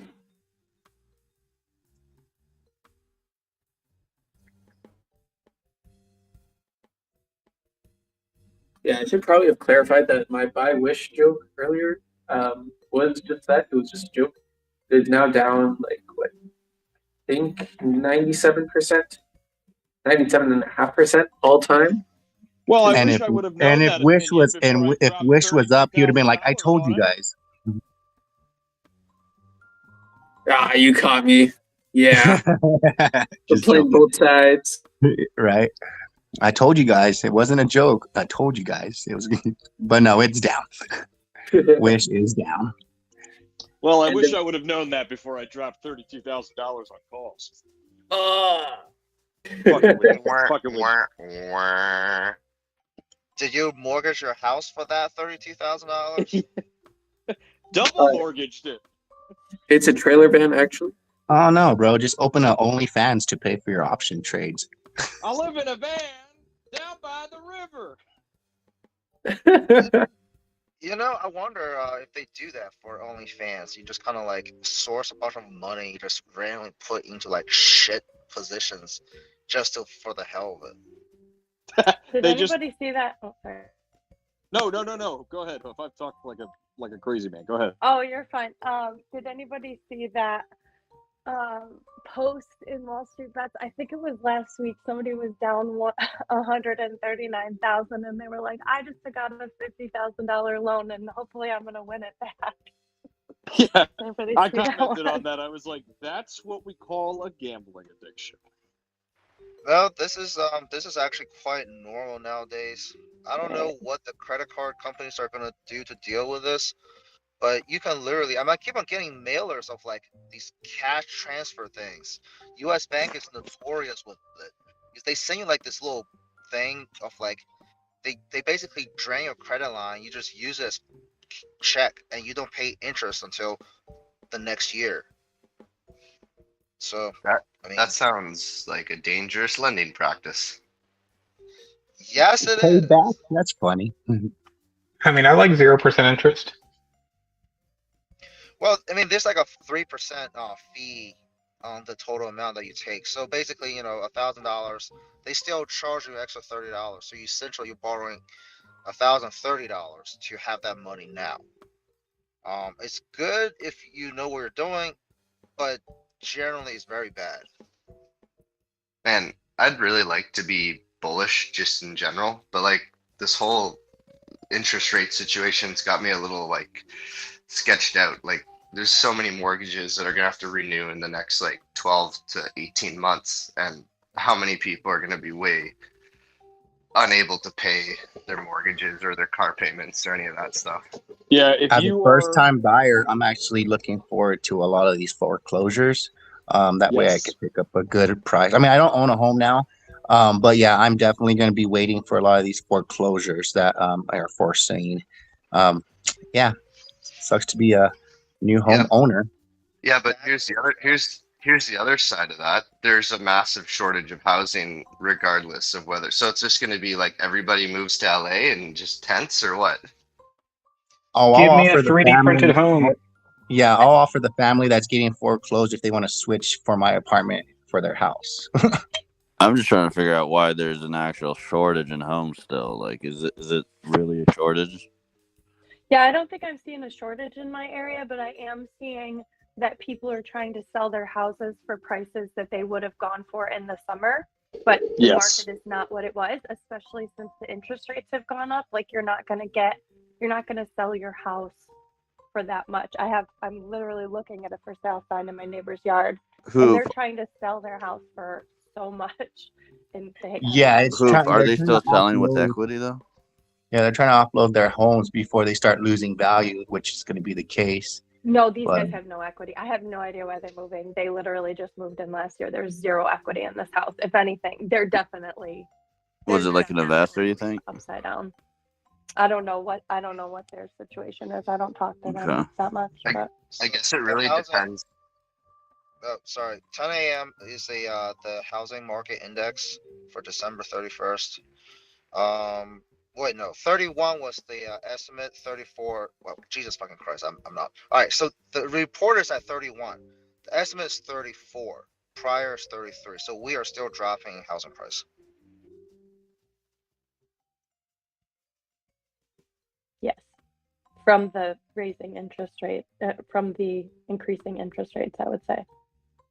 I guess Yeah, it also depends. Like when you look at like the case Schiller, like each city's got different housing policies, and then there's also like a lot of differences in the markets. Like there's definitely been a lot of like mid-sized cities that have been undervalued for too long, and then like I look at cities like Toronto where people were squatting on condos. There's like 60,000 empty condos in the city, so like people are just holding them like you would a bond.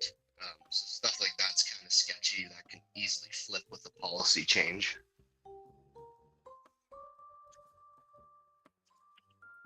Would we also say that investors are less likely to find uh, the real estate market attractive right now because of the interest rates? On the contrary, yes, Hoof. However, if you are a retail, if you are a rental investor, if you are investing in rental properties, 2, 3, 4 family homes, now is actually a really good time because the prices are dropping rapidly. And when we offer on a home, I say we because I'm a rental investor as well. I offer cash, and I offer about 30 to 40,000 less than what the house is worth, because people who are selling their house do not want to deal with a mortgage. They want cash up front, no questions, no issues.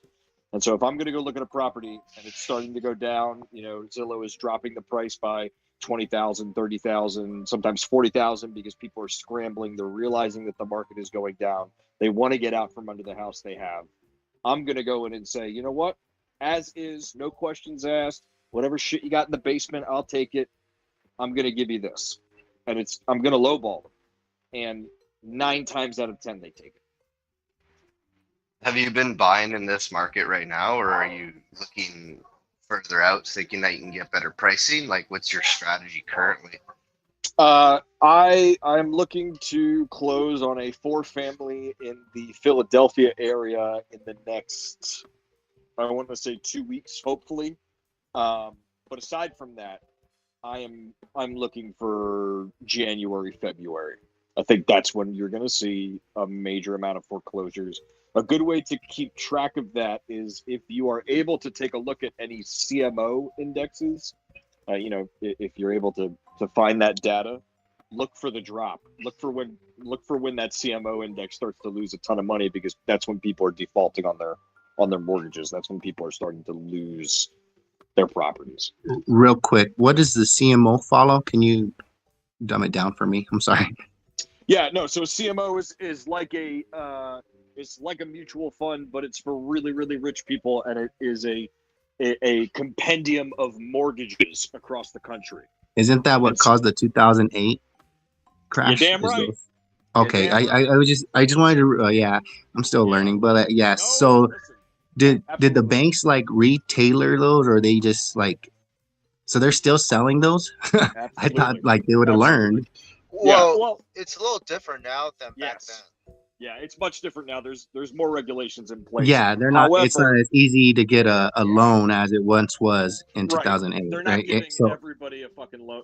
Like they're really doing their due diligence now, and it's not as rigged as somebody walks in and says, "Hey, I need a $250,000 loan for this house." They're like, "Great, we'll give it to you at a variable rate of 3%," and then within the month it's up to 24%. You know what I mean? Like and then a lot of these trades are disclosed now, right? Because in 2008 they weren't being disclosed; they were just being done. Right. Yeah. Now they all have to be recorded. They have to be disclosed. Okay. So once we see that CMO dropping, that's when we know that a lot of people are defaulting on their home loans, and where CMOs are directly correlated with the real estate market and those mortgages. So each CMO essentially has, give or take 100, 600 different mortgages in that. Some of the bigger ones have thousands of mortgages in that. So when you're looking at an area with a lot of mortgages and those start to default, that CMO is going to drop like a rock, because the CMO makes money as long as those mortgages are being paid, as long as those payments are coming in. So the more that people default or get foreclosed on, that's when that value of those mortgages start to drop. And people who invest into CMOs profit by the interest that's being paid on those mortgages, correct? Correct. Yes. Okay. Cool. So once I see the CMO drop in my area, that's going to be a really good time to start looking for those foreclosures and really sweet deals. Absolutely. Thank you so much. Yeah, absolutely. Because the CMOs, and again, CMOs are, how do I put this? They're a rich people's game, right? They're like the hedge funders. They put all their money into this because they know that people are constantly going to take out mortgages. People are always going to pension need funds too. Right, exactly. Right. They're always going to need to take out a loan. Somebody is always going to need to take out a loan to buy a property, right? So by investing in those mortgage funds, they're investing in the fact that people are always going to need a place to live, and that's the truth of this country. Somebody is always going to need a place to live. Thank you again. Real informative. Yeah, absolutely. Good thoughts on that. That's really good. Thanks for coming to my TED Talk. Yes. Hey Ned, I live in Delaware. Let me know if you want to come down and do some business.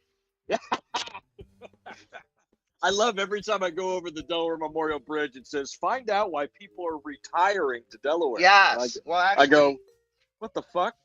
Well, because you're paying like third world country prices to get first world amenities. Yeah, you're right. I felt the same way when I was in Ohio, coming, I live in the West, but I travel a lot for work. And I was in Ohio and I was like, fuck, I mean, man, you could buy some really nice houses for, $250,000. And then I come back out West and like $250,000 is going to get you a shitty house in a shitty neighborhood. You can get a house for that here where I live, except you're in New York, so you're going to be paying out the ass on your taxes. I guess as a segue, like you're talking about like how they adjusted things to Dodd-Frank and like mortgages, but they haven't with cars. Like it seems like the automotive industry, and I hate to go back because we always talk about Carvana and stuff, but it's like I know a lot of idiots that got $50,000 cars that they can't make car payments on. So there's a big bubble right there. Absolutely. So to touch on that, right? The biggest difference between a car and a house, right, is that most people don't sleep in their cars. They don't have, like, they're looking for a place they can call their own. And there's also this American dream built around the real estate market, right?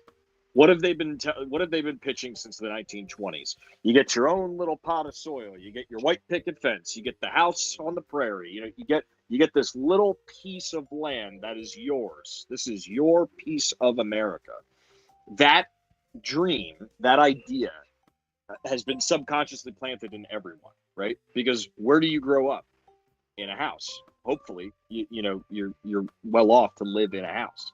And that house is your parents, and they put money into that house, and they've lived in that house for years and years and years. Cars in our country, because you need cars to get everywhere, are looked at as these kind of throwaway things, right? Your car starts to break, fuck it, I'll sell it, I'm going to take out a loan, I'm going to get a new one, right? That's not the situation with houses. We hold on to houses for a lot longer. They hold a lot more value. It's where you get your water, it's where you bathe, it's where you sleep, right? So I think you're right with the used car market, especially, right? There was a huge pump in the pandemic because it was more expensive to buy a new car than it was to fix your used car, and so everybody was fixing their used cars, and then the automotive industry was like, well, fuck it, people are sticking with used cars. Why don't we just sell more used cars? Put the new cars on the back burner, and now that's backfired. Now nobody wants to buy a car. They're all sticking with their old cars, or they bought new cars at ridiculously low prices now. It's just a cyclical cycle but that's personally my DD opinion as to why the housing market is more sustainable in that long trajectory and has less of a bubble. Since the 2008 issue, has less of a bubble than this used car market currently. That's why we see all these used car vendors getting just obliterated right now.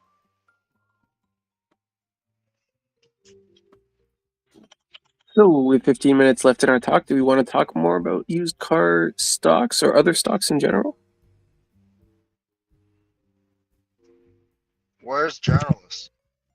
Oh man, people are gonna ask me for forever, like, where's journalist until he comes on. But we're not leaving this talk until he comes back. Look, I forgot to attach an AirTag to his car, so I'm not sure where he is. Oh shit, that's an amateur move, opinion. Also, I will say, I can tell my story about cryptocurrency mining stocks. Hey, sure, that's good. Okay. Crypto. So my first free stock I just scored today. I had a cash secured put on this Coors, CORZ, very tiny company. They do cryptocurrency mining. But when Celsius went under, Celsius owed them a bunch of money. And so they crashed to like 10 cents a share. So I went in and did a cash secured put at the 0.5 level, thinking that somebody would come in and bail them out. Lo and behold, they did get I think it was a $30 million bailout. So they kind of shot up here this last week.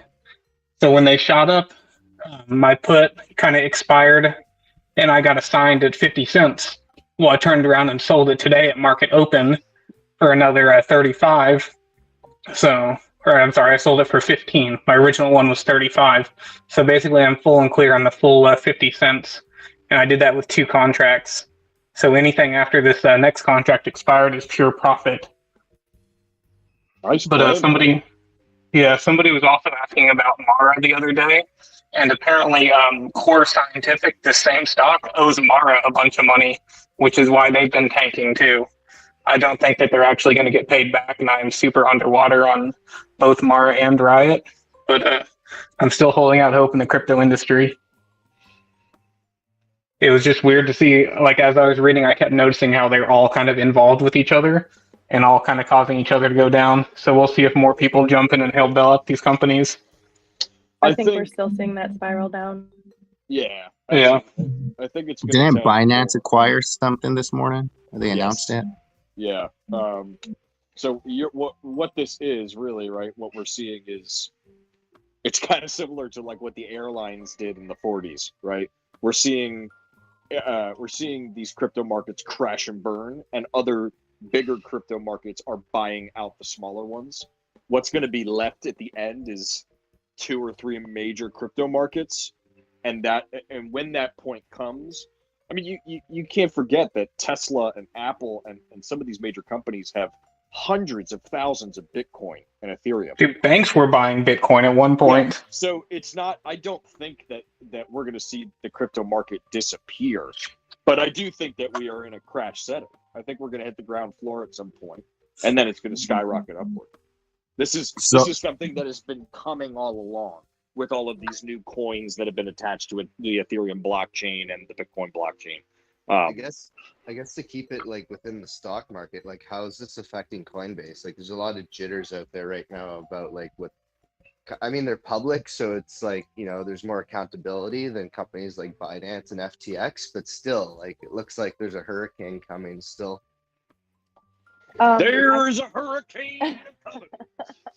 I wish Scald was on here because I felt like Scald really explained it. Oh super yeah, well Scald is when I asked absolutely the about expert it. of this. Yeah, but Coinbase has more security backed features. I can't remember exactly what Scald said.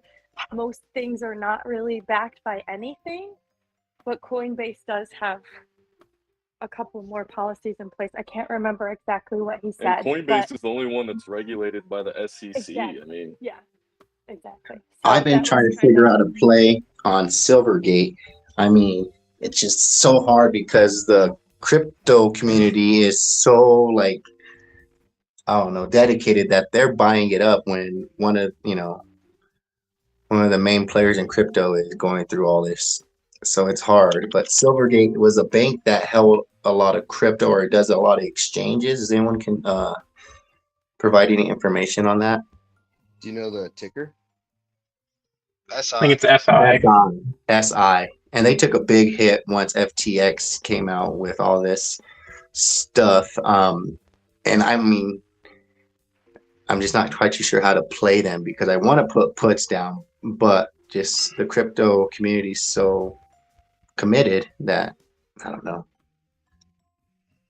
Sell those puts and catch the falling knife. That's about the only strategy I use.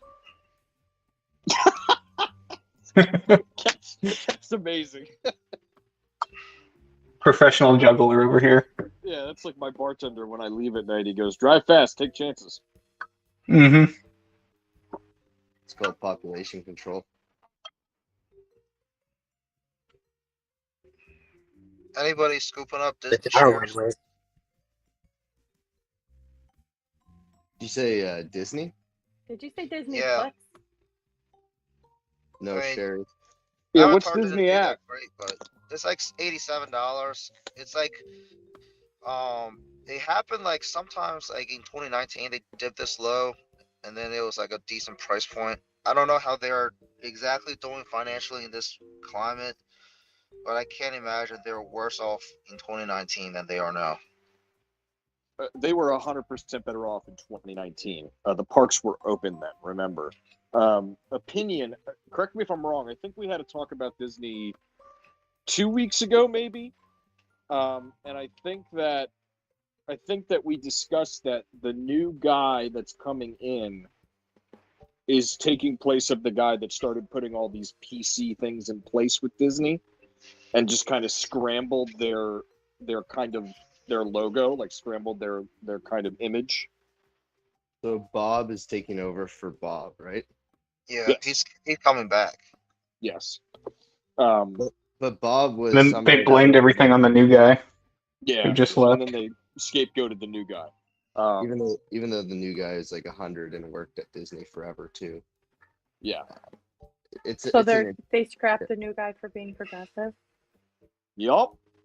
I don't think that was just it. I think it's Bob, like Bob number one, has a lot of shares in Disney still, and the board probably called up I Bob agree. to say, "Hey, we got to get rid of Bob," and Bob's like, "I agree, we got to get rid of Bob number two." So then Bob number one came back to try and get the stock of Disney up. I agree. Bob number. Sounds like a lot about Bob. A lot of Bob. I bet Bob and Bob for Halloween would dress up in like Thing 1 and Thing 2 costumes. Mickey Mouse would be Cat in the Hat.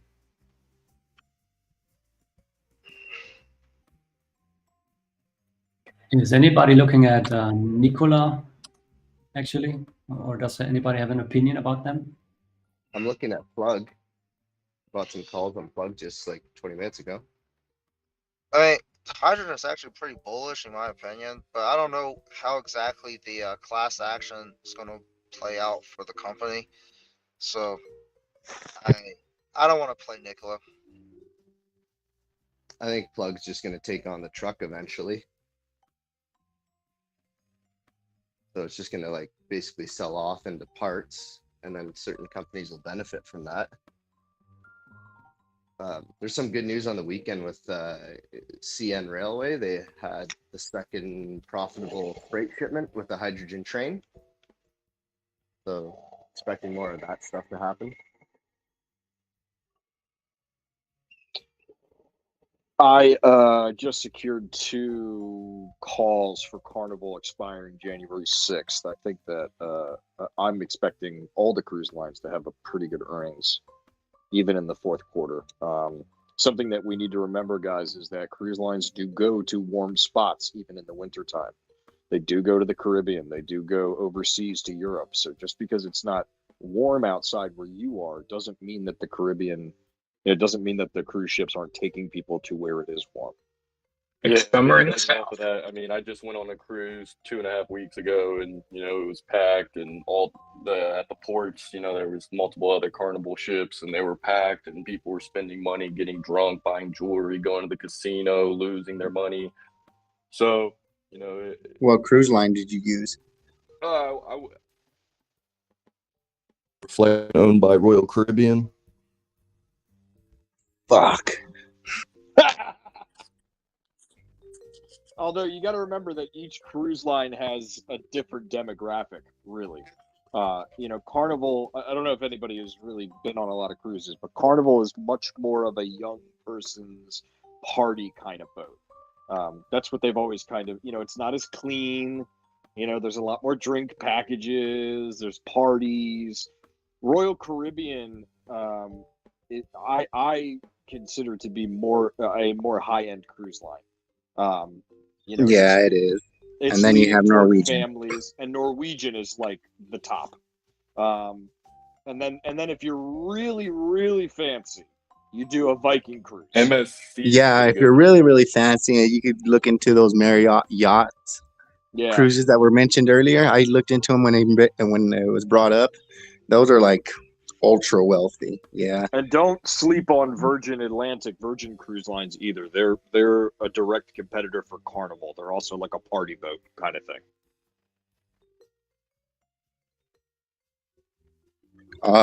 Cruise stocks fucking ain't doing shit today, that's for sure. Besides going down. It's going down with the market. The sentiment's pretty confusing right now. Everybody's digesting what's going on from last week. Yeah, everybody's still in a shock phase from Friday last week. Hopefully tomorrow they start buying up. Dude, anybody want to help me out on Water Brothers Discovery? I read that they were going to be joining the NASDAQ 100, so I expected their volume to be quite high. But their volume is like all-time low this morning.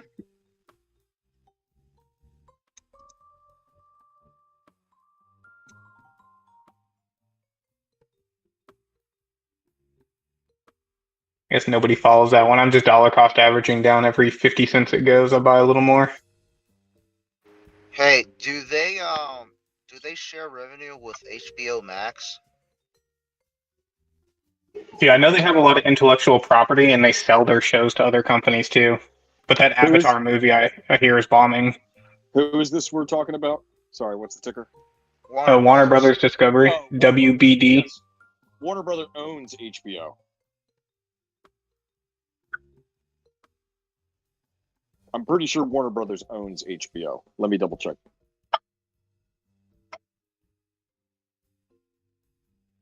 I mean, I have like Disney Plus and HBO Plus. I mean, all in all, they all have pretty decent streaming products. Yeah, I switched over to HBO after I watched everything on Hulu and Netflix. Yeah, HBO.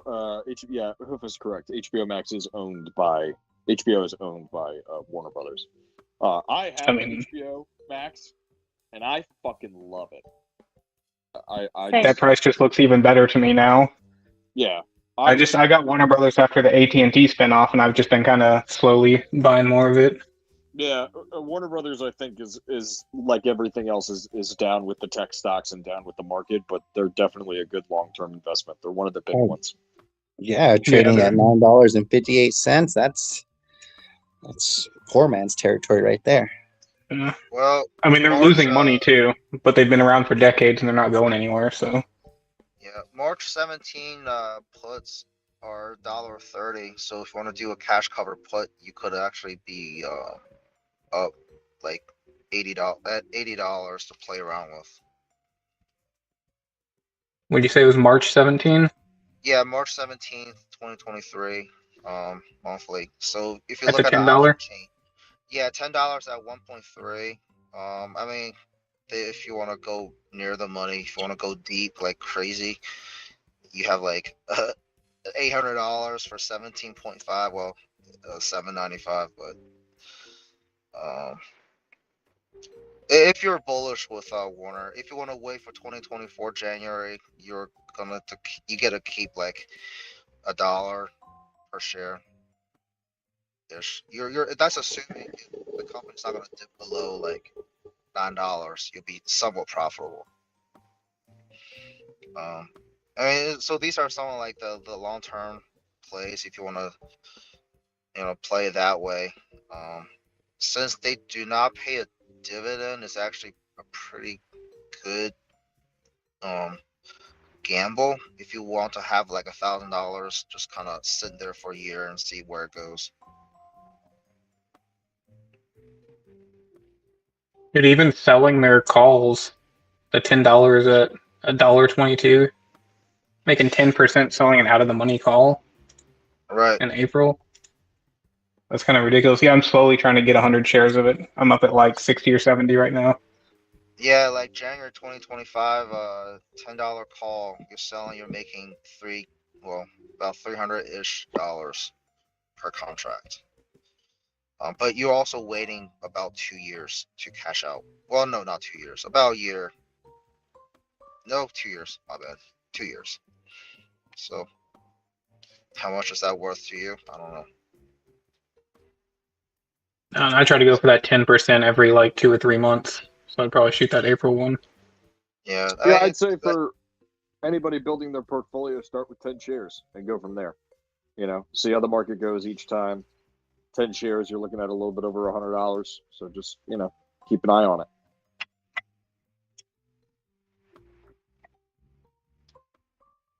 And the market That's like is what, 2 hours behind the Wendy's dumpster, right? $100. Yeah, I'm like the king of the $10 and less stocks because I can get like $500 out of each paycheck to put in the stock market. So it's easy for me to get $1,000 to flow around with. Here's a little not investment. This is not financial advice, but a wise man once told me if you take 10% of every one of your paychecks and put it in a little box, you'll be very happy when you go to look in that box in 2 years. What is that? The Richest Man in Babylon. Nobody read that book? Even with inflation? Yeah, even with inflation, because no, I get the joke absolutely, but even with inflation, because that money you've spent those 2 years pretty much convincing yourself that that money doesn't exist. You've been living your life. You've been treating each day like you actually don't have that money. And so when you go to look back for that money and you realize that you were smart enough to put that money aside, that's security. That's saving. Yep. I look at my portfolio every day, bro. Yeah, I'm smoking copium, looking at my meta shares, but whatever. I'm actually officially down 60% on my Lucid shares now. That's official. I have puts on Lucid. Haha, I'm YOLOing $500 on them as soon as they hit 7. Haha. Strike price is $5 on my puts in February.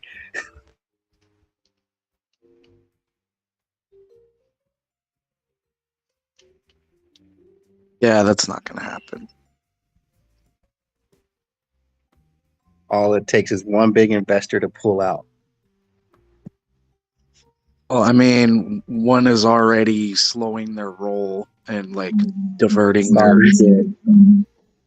Pulling out. What's that? Never.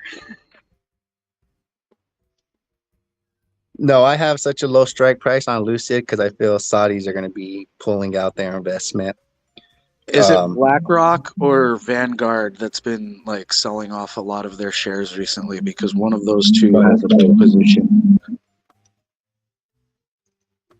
Probably BlackRock. BlackRock's been probably selling off a majority of their Lucid shares. I'm assuming because the price has been hit pretty fucking hard, and I'm assuming that's why.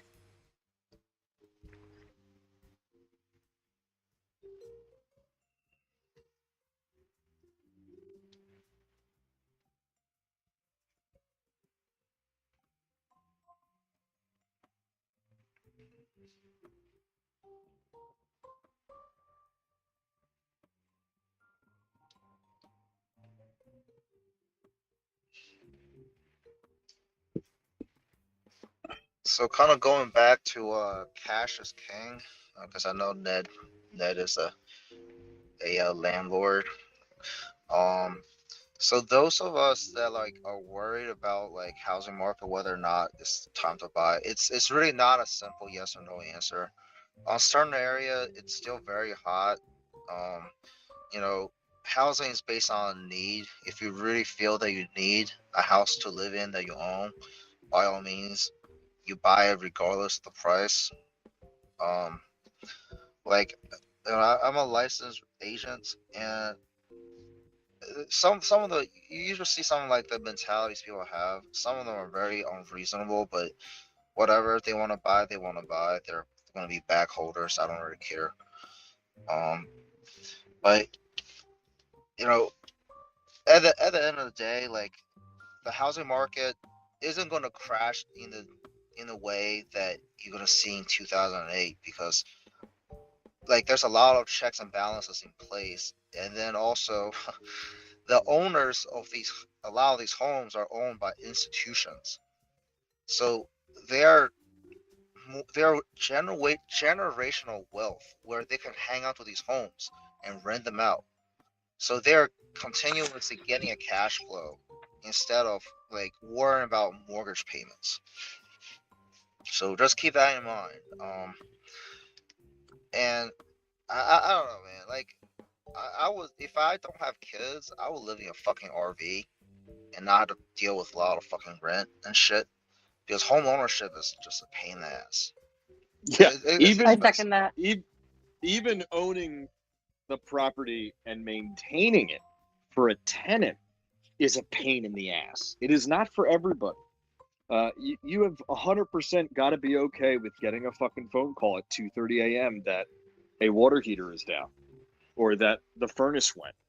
Like, these are things that become your responsibility that you have to work on. So yes, the constant cash flow is nice. However, it does come with strings attached. And the other thing that a lot of people don't do is they don't depreciate the property as they own it. This is now an asset. As a landlord, this is now an asset.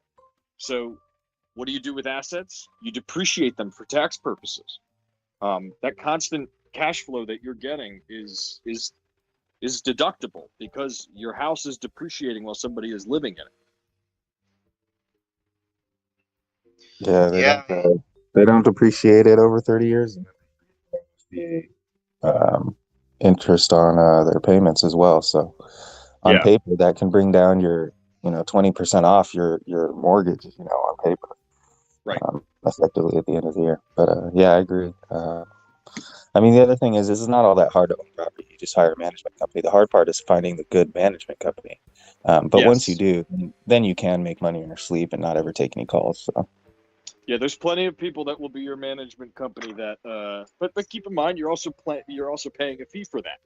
So if you want 100% of the profits, which my dad before he passed away was very good at. He had one guy who did everything. He had a plumber. He had a guy who was a HVAC guy. He had a guy who was a flooring, kind of carpentry guy. And with that, he was the management company for his own thing. He had all these guys on call. He would shoot him a text message, hey, this property needs this needs that. And so he was still getting 100% of the profits, not having to pay that monthly fee, whatever it may be, to manage his properties. It's usually 5%, but that's pretty good. A real move is to get enough doors where you could have your own property management company, have them handle all your doors, and then also outsource your property management company to other to other owners of property and do their shit too. Absolutely. Abso-fucking-lutely. It is definitely something to research before you get into. That is all I will say. If it's just like the stock market. You got to do your due diligence. Yeah, well, I'm waiting until I have enough money so I could go out and get like 5, 15 doors to start off with. Have a small property management company. I'll probably keep it all Section 8 too, guaranteed money. Yeah, that's another thing that you can do. If you would like to do that, the only thing you have to consider is that Section 8 you cannot refuse. You cannot refuse them. If somebody is given a Section 8 with your property, you have to accept them, as long as they're paying. But that money is always going to come through. The good thing is, the market is so competitive that if you put an ad out there, you're going to have 20, 30 people with Section 8 apply. So you could disapprove somebody by approving somebody else. You know what I mean? Correct. Yeah. Yo, you from Boston? Yeah. Yes, sir. I'm from Boston, Roxbury, and South Boston mostly. Breaking kneecaps. Man, the market there is hot as fuck, man. Been hot my whole fucking life. My whole life, ever since I was a little kid. Red hot. Yeah, I live in Seattle. Same here. It's just never cools down. There's too much going on. Yeah, see, the landscape in Seattle is extremely similar to the landscape over here. Same in New York and same in California. Like, that's why there are a lot of similarities. The housing markets are very similar. Hey, just a quick market update. Tesla just dipped below 150. It has a technical support level at around 147-ish. I'm just kind of going off a quick chart draw. 147, 146. So if you guys want to play some YOLOs there. Are those options still like incredibly unreasonably priced, or are there any good puts? It looked okay. I like the puts. I mean, the puts are still pretty good in my opinion. I would just scalp them if that makes sense. If it makes like 10, 15, 20%, get out and then re-enter on a better technical. Can you explain the term scalp for people that don't know what it is? Yeah. So, all right. So when you're trading options, they also call it derivatives, whatever the fuck they want to call it. Option contracts, they move much quicker because you're basically leveraging 100 theoretical shares instead of one share.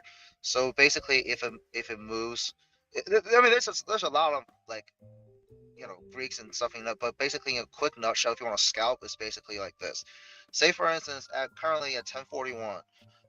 Tesla's at $148 a share. You want to enter a quick put option, and then believing that it will dip at least, hypothetically $1. You'll be making pretty decent profit, and you want to scalp that.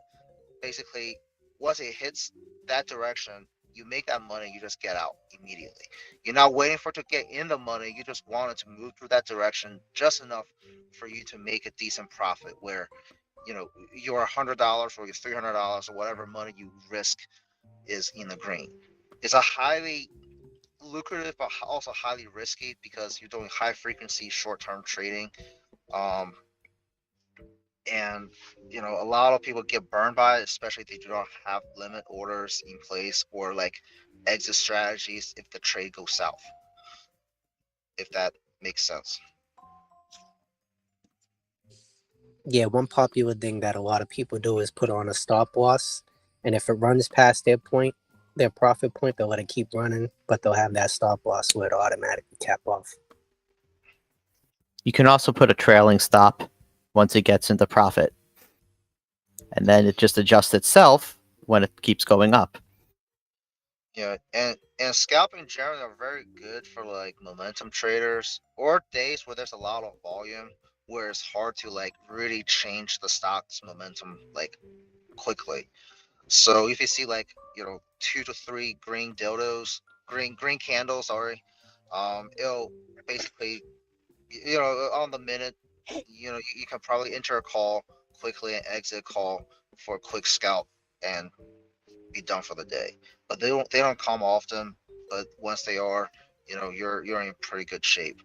The stock I like to scalp and do these kind of plays, believe it or not, are like fucking Citibank, AT&T, and some of these like boomer plays because they have such what's the Greek they have. But once they're like in the money, like the premium just like pump like crazy, especially when they're not they're delta, that's what it is. Like once like they're not like once they go into the money, they just keep on moving. The increase of your option premium will go up like exponentially. How often do you guys get a good run up? Like when you're just going to make a quick scalp, but it keeps on running, so you let it run. How often does that happen for you? Happens a lot. But you want to stay disciplined because for those that diamond hand, 90% they're gonna get fucked.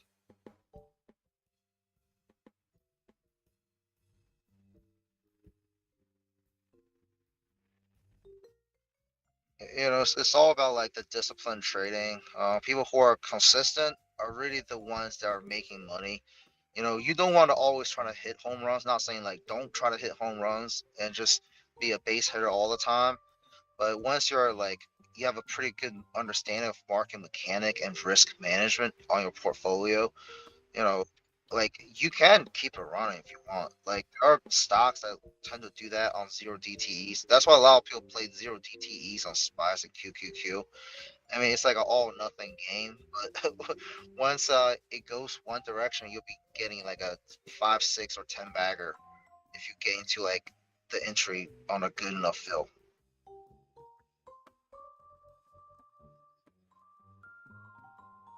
Yeah, I noticed that most people go for scalps just really go for the scalp and don't really let this shit run that much. Me personally, I've noticed that with a lot of other people. I like to let this shit run as much as it can go. Yeah, the only challenge is that if you generally don't know when it's gonna go, even if you try to read like the technicals on possible like I don't know the technicals, the MACDs, the OBVs. I mean, whatever technical you want to use, they're not 100% accurate, and sometimes they like to psych you out. Remember, like there's for me personally, it's like 90% mental in this in this game. I call it a fucking game because it is a game. And sometimes you get really psyched out, and you have like confirmation bias. If somebody else says the same thing that you believe in, you really think it's gonna happen, but it end up not happening, and vice versa. So there's a lot of mental involved, and that's why risk management is critical when it comes to trading. Um, not be like the deity of dips and whatever the fuck these dumbasses were doing, pumping stocks. So like I see a lot with like new traders or investors is that They get excited, and then after like 20 plays of nothing, they get discouraged and start gambling, thinking that they will make big money. I mean, that's not the case. Generally, it's like the more consistent people who end up winning in the end. And it's very hard to beat the S&P. I mean, that's why everybody say, like, you want to put your money in an index fund, because basically they're managed by pros. Regardless of how you want to dice the market, how you joke about it, how Kramer or anti-Kramer goes, is that they're the pros. If you're talking about trading consistently for 30 years, almost nobody's gonna beat the market in like a 30-year frame. I would say that's true, especially when you account for the Sharpe ratio. But without that, you got a lot of people actually beating the market average. They're just taking big risks to do it. Right, and because of that, the bell-shaped curve is like on like the way outlier side, because like if like out of like a million, you maybe have like 10 traders that will be beating the market, and out of that 10, maybe one that's like significantly beating the market. Yeah. That's why Michael Burry's famous. I would say a lot of it does actually, throughout time, a lot of it does come down to positive and negative variance. Basically luck when you're playing the game like that. Yeah, pretty much, I guess. Luck, or however, it's really, it's like all these years, all these like entries and exits I've done. It's literally, I would say luck is a very big factor in many of these instances, because luck, I don't stare at the monitor like 24/7. So basically, for a casual day trader, it's like whatever time you come in to look at the charts, that's like the opportunity of making that decision of entering or not entering the market. And then once you enter, all those little finger strokes or whatever you want to keystrokes to enter that call, the momentum may be already different. So it is luck sometimes. Yeah, Many for times. sure. Like even in completely rigged games, luck still takes place. Like for instance, I count cards playing blackjack, and I could get about a 0.5 all the way up to like a 3.5% edge over the house, right? So if I play enough hands, I'm essentially guaranteed to come out ahead. But the thing is, you still got to play all those hands to come out ahead. In the meantime, you could have a lot of positive variance, or you could have a lot of negative variance. It all averages out and evens out most of the time if you play with perfect basic strategy and you count your cards right and everything else like that. But in between, like even though I could pretty much predict with extreme accuracy what's going to happen, there's still a lot of positive and negative variance that occurs. Yep. Like That's the fun of it. I don't win That's every the fun. hand. I don't have like positive EV every hour. You know what I'm saying? I'm just gonna win throughout the long haul. But in the meantime, a lot of variance. Yep. Oh yeah. Like 2020. Like I think it's one of my worst plays ever, because I actually put a 20% of my portfolio on Livongo and Teladoc on their earnings call. They actually went up a lot pre-hour, and then they announced their merger, and they just completely fucked 20% of my portfolio. So I mean, even though fundamentals look great, but they can just like name really stupid news and just completely tank the market. Or Adobe, like last earnings, Adobe announced that they acquired Figma, and then they basically lost like 30% of their market cap in the course of 3 days. So yeah, I mean, it doesn't matter what kind of information you have. At the end of the day, we're at the mercy of these markets, or whomever that holds the most of these shares, to generate these market movements.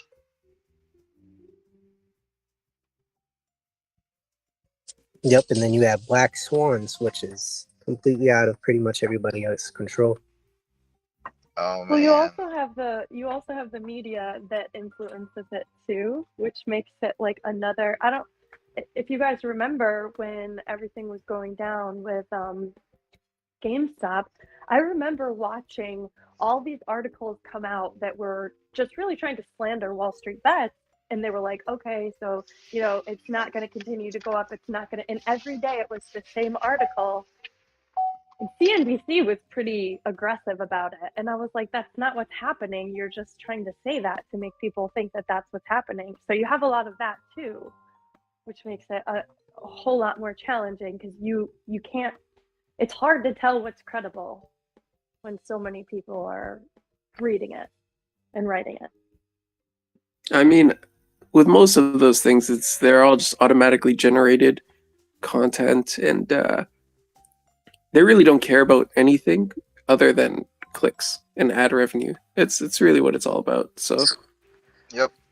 Yeah, I would say a big reason why there's so much variance in the market too is because of failings. Like, think about it. If everything was traded on an algorithm, no failings or emotions involved whatsoever, it would pretty much be very close to like a zero-sum game. You know what I'm saying? It would almost be like a perfect game, like two computers playing chess against each other. It's like it's kind of one of those things. But a lot of the variance comes from people's failings and also the combination of smart and So dumb. true.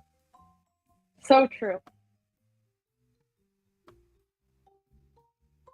That's why, like, my approach to investing, or at least a good portion of my portfolio, my approach to investing is like trading off of market sentiment and what I think the majority of the people in the market are gonna do.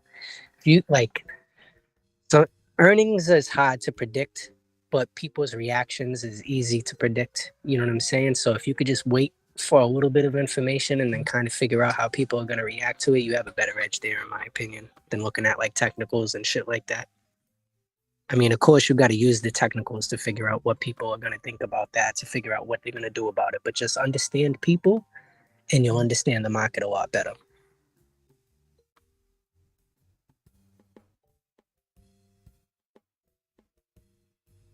So speaking of market, how far are we going to let this Carvana go down before it's going to flip around? I'm looking at closing out my puts. If you're profitable, take the money and run, man. That stock is volatile as fuck.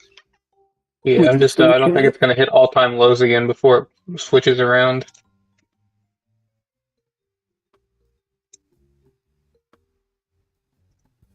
I'm over here watching Ford go down and down too. Looking way under its moving average.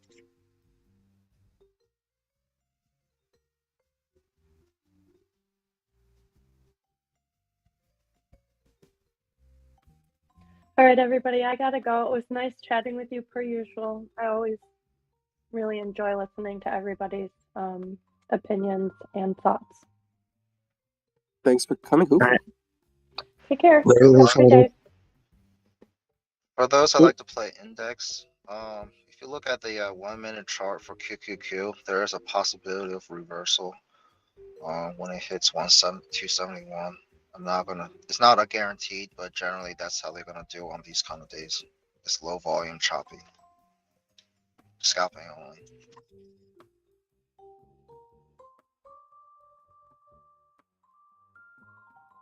Oh man, I didn't realize AMC is about to drop below $5. Oof. Poor AMC bulls. And I think Ape is below $1, I want to say. Yeah, where's my Ape coin? It was in the cents for a while. I still think there's a play there. I'm going to keep banging that drum. At some point, they're going to want to raise money, and they're going to do that vote to convert Ape to AMC. But I guess if AMC goes to 0, maybe that conversion doesn't matter so much.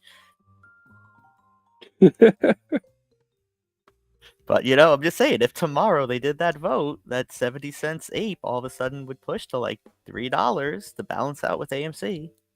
Just a thing. I still don't think I would be above water on it. Dude, I bought in just as memes when it opened. Was it $9 my average price? Why are you still holding it? I only have 10 shares. It was just like some change I threw at a meme. I hope it goes to 10,000 a share for you.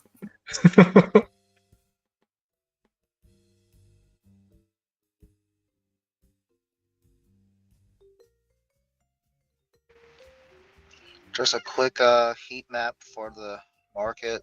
Tech is obviously down. there's a few greens. Timas is up and Face is up, but utilities, consumer goods are looking pretty good.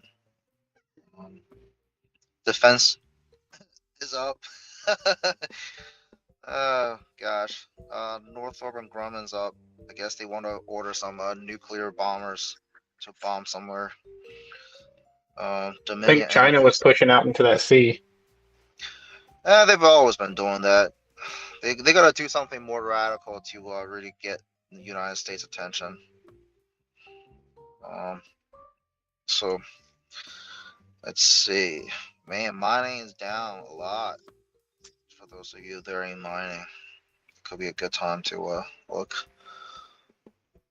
Healthcare, they're mixed. Shipping, my GXO is kind of going up a little bit. Financial, Bank of America and Wells Fargo is leading the pack.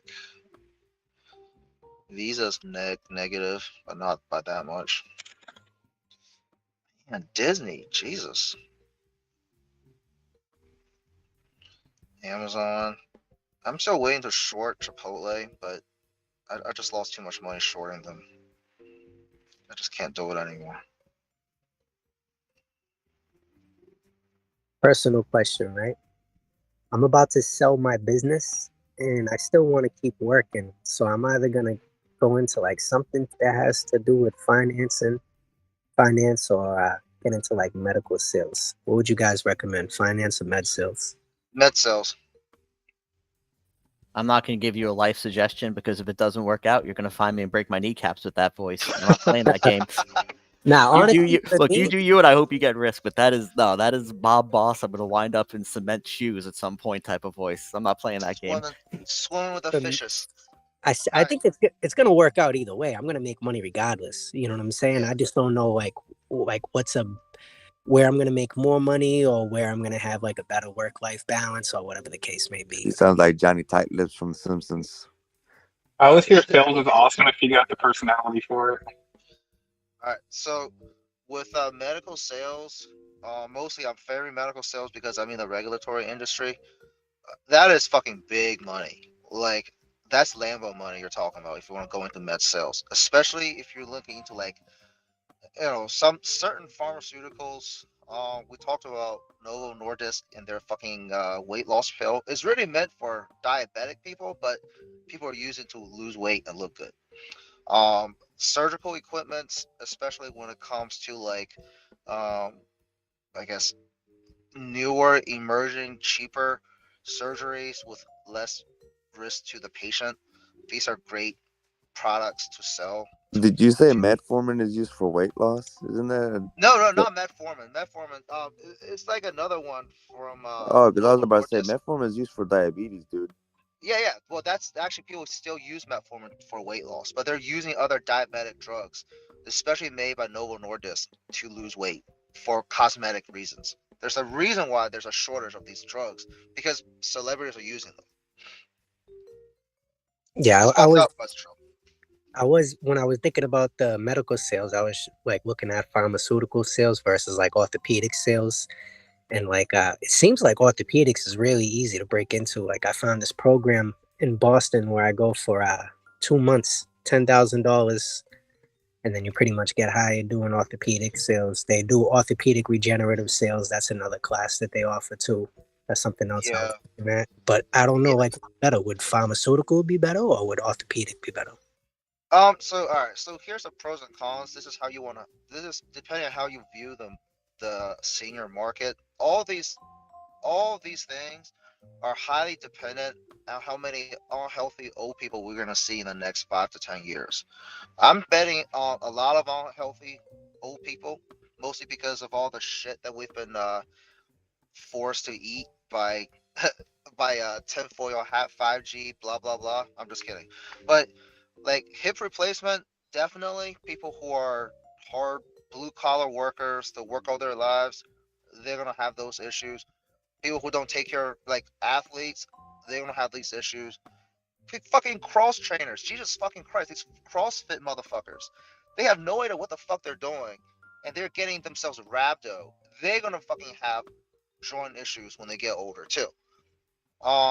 You want to go into pharmaceutical, go with metabolic related issues. Guaranteed, that's going to be a money maker.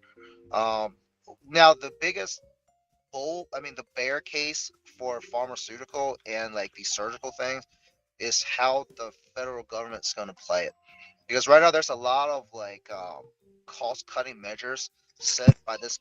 It's called Medicare Medicaid Services. This is where people run Medicare Medicaid for the federal government, and they're cutting down costs, especially when it comes to like more expensive drugs. They don't want to pay extra for drugs because you're gonna have more boomers retiring, taking um, Medicare stuff, Medicare benefits, than people who are working and contributing tax money into these programs. So what they're gonna do, they're gonna try to find ways to cut costs. If anybody know anybody on dialysis, that's like a very big cost that was signed into law by Richard Nixon for using Medicare fund for people to give lifelong dialysis. Dude, As of dialysis is a now, whole scam market too. Like they try to put you on that so they can keep you doing it oh forever. fucking Because yes, there's because no cure to get off it once you start. right, yeah, it's $75,000 a year. That was the last check. I think that was like 2018. It's gonna go up a lot more for like they call in-house dialysis. Basically, those are like the hemodialysis centers. There are also other dialysis we can do it at home. It's gonna be like $30,000. Whether that's gonna go through in terms of um Medicare reimbursement, who knows? Most likely they will, because a lot of centers you can just get like a telemed, a kidney doctor called a nephrologist to kind of telemed and do all these things remotely to do all of these like mixes and all the IVs and all these things. Um, is it going to be good, safe? Most likely not, because you're doing all this shit at home and you're having like a very compromised like line into your body where you can have a high chance of infection and die. So, I mean, it's a pretty sick and twisted world when it comes to healthcare, but that's kind of like the general dynamic when it comes to where the money's going to be. Oh, also And dementia meds.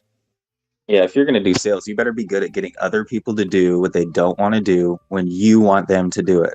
So, Very medical sales sounds great because it's like, oh, insurance pays for everybody's medical bills. So there's just going to be tons of money flowing around the medical field.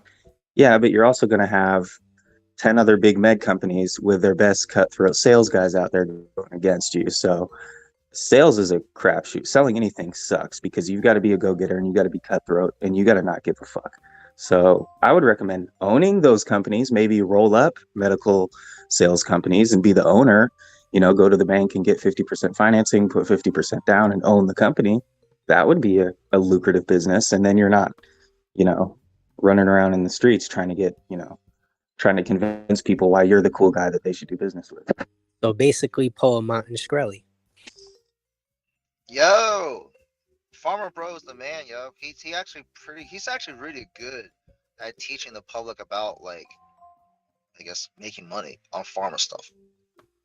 Yeah, it's Nah. not so bad when you just scam people. You can sure make some cash. Maybe him and SBF can teach a course. So let me ask you this question, right? And this is like also a multi-part question.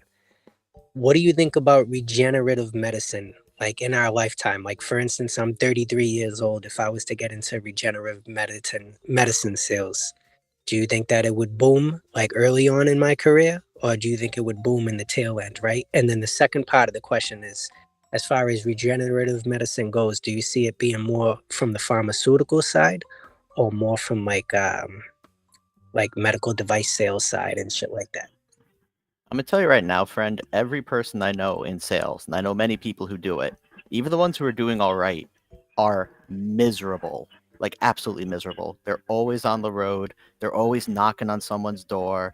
They're always calling someone at 2 a.m. because it's 10 o'clock at their time. And that's the ones who are doing well. I know several who are doing that and not even making that much money because it's all just commission and you have to grind so much.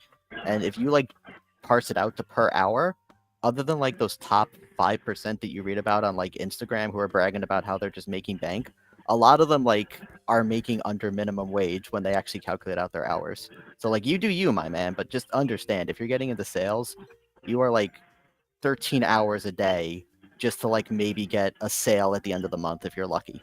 Yeah, it doesn't matter That's what kind of basically what I'm department or doing. what field. What Sales sales are you just talking sucks. about? I've been in sales since I was 18. That's basically what I'm doing now. Like I used to work at Joseph A. Bank, the suit store. I made President's Club my second year there. Then I started working for myself, selling something else. Been super successful with that, but I'm about to fall back from that. I sold advertising for radio stations, digital advertising. I used to have a little company, right? I used to get with like older radio stations that weren't digital yet. And I used to like put them on Facebook Live. This is like years ago, probably like 6, 7 years ago. Facebook Live and a few other things like that really ramped up their advertising dollar, made a shitload of money with that. I should have kept up with that, but I was just doing something else too. Yeah, dude, selling digital advertising is not sales, and Joseph A. Bank is a well-known brand. The suits sell themselves. I mean, I don't mean to be rude, but how many of the people were coming in to buy a suit from you because you specifically told them that, you know, you work there and you need them to come buy a suit? Or were you selling to people who just came in the door because you're in a downtown area with good, you know, walk score or whatever? Yeah, it started off as people coming in, but I learned to build a book. As crazy as it sounds, I know it's just selling suits or whatever the case may be, you know. But I actually learned a lot about sales. Really excelled at it. Fell in love with it. I got promoted from fucking part-time to full-time, full-time to key holder to department manager to manager. Made President's Club, which you have to sell like 2.5 million in a year to make President's Club. Nobody in my store before me made President's Club, and I wasn't in a downtown store to start off with. Well, it sounds like you're going backwards, dude. I mean, the goal is to get out of sales and own the freaking company. Why do you want to go Right. back into sales? Just if you got money and you got a own a good credit company score, now. go buy a company and be the owner. Yeah, I own a company now. You know what I'm saying? And as it all revolves around sales, I'm the main salesperson in the company. But at the end of the day, I just love sales. I love grinding. I already work like 16-hour days every single day, faithfully. Like, Well, here's a suggestion. Because I did sales as like a part time throughout my college life. Like I used to sell fucking cars at CarMax and laugh at motherfuckers getting 37% interest rate on like a beat ass Toyota Corolla. I'm not saying be a car salesperson. Actually, go into real estate, like more important, commercial real estate. Especially if you're good with the area, you know how these things go. Fucking commercial real estate is Lambo money. Hey, I don't want to there's be that guy, but some people in chat are saying that they have kids around, so if we could try to be aware of language. Not to be like that guy, but thanks. my apologies. But yeah, like commercial real estate would actually be a nice place to get into if you're good at selling and you have a good grasp of your geographic location. Just a thought.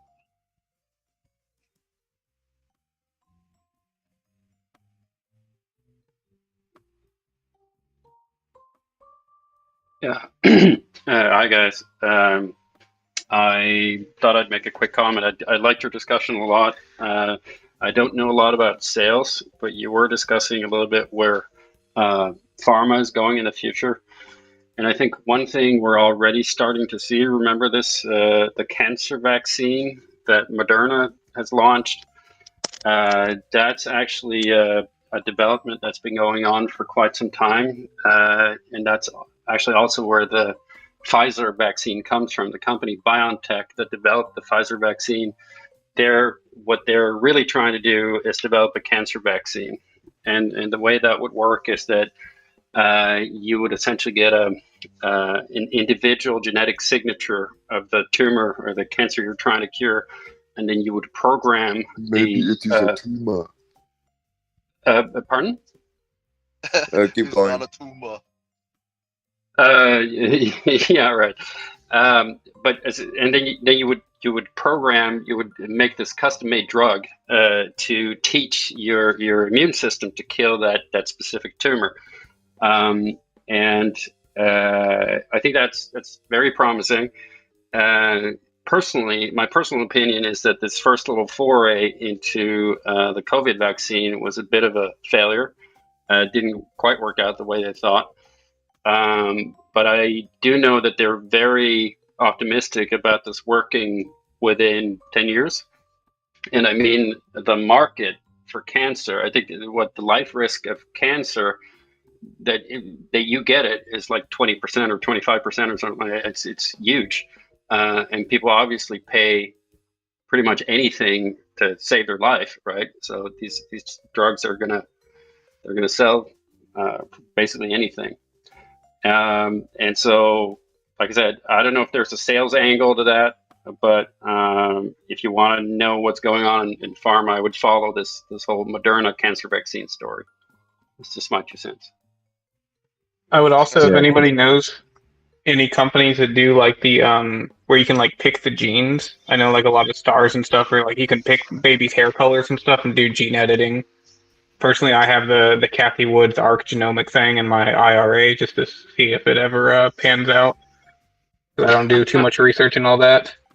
Yeah, CRISPR is the technique you want to, the acronym you want to look for. Yeah, I think that ARC Genomics has like 10% CRISPR. I've got that in my dad's account too. yeah. I mean, just remember, CRISPR is a technique, and this is only niche, and it's also hip in the biotech field.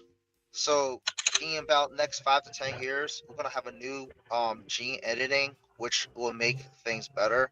Right now, the editing is decent, but with the CRISPR, direction that sorry, they need to, don't mean to interrupt, but CRISPR is also a company that you can invest in. I've held their yeah, shares yeah, for quite a few years.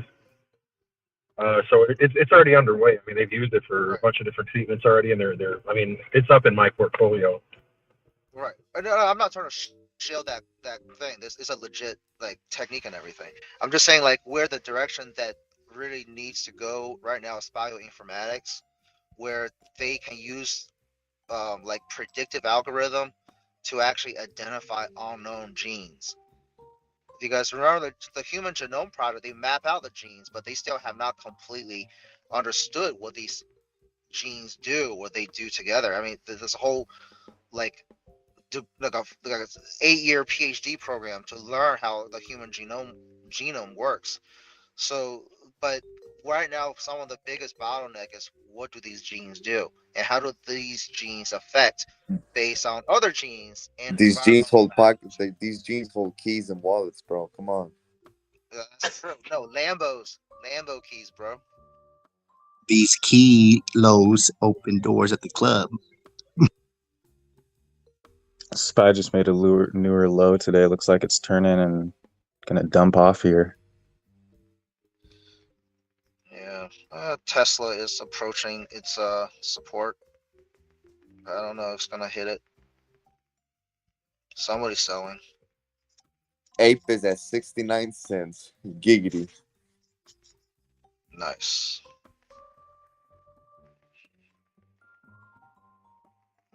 Apple's at 131.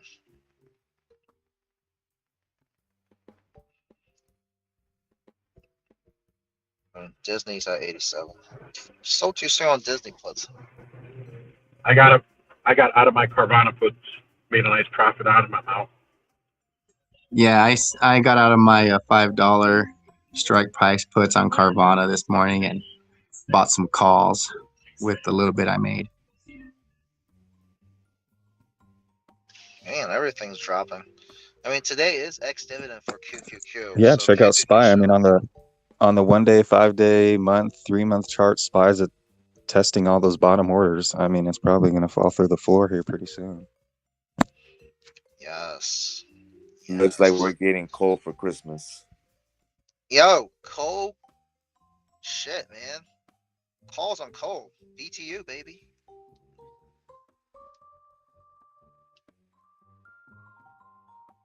Like open up some 369 SPY puts for the quarter end.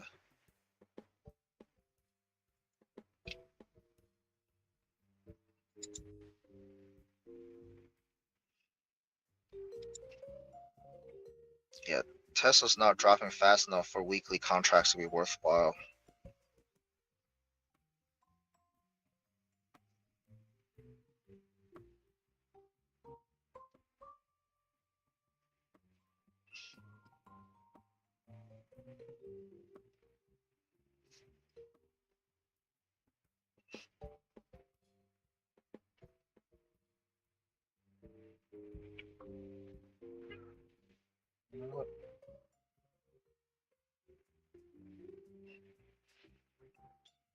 Man, bank stock were up a lot, and then now they're dipping.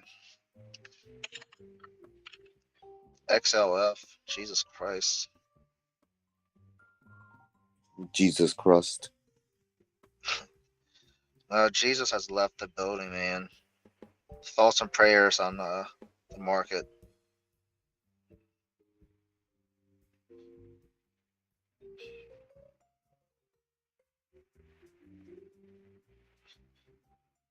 Maybe I could go get a hot dog from Costco.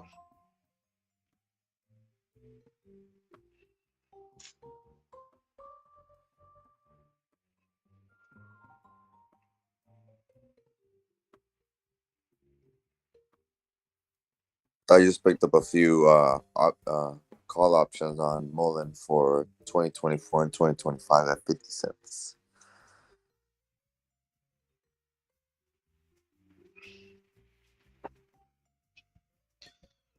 All right, so Apple is approaching support level at around like 130-ish. If anybody can help me confirm that. So could be a good entry point for calls if you are bullish with Apple. Crapple. I don't know. I'm gonna wait until like below 130 to get my CSPs.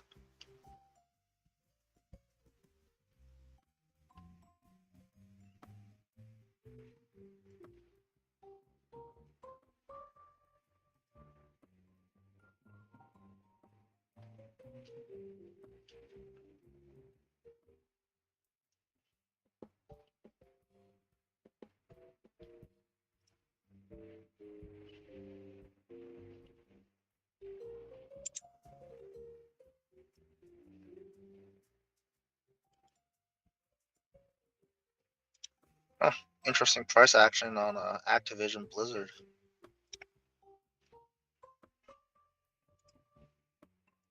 Is that a deal still up in the air with Microsoft? Yeah, there's Somebody trying to block it?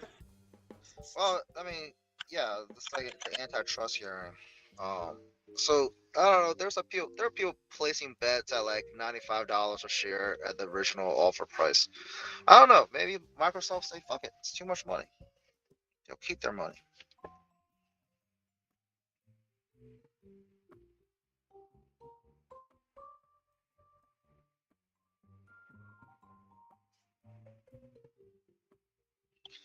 Those are legit lottery tickets too, man.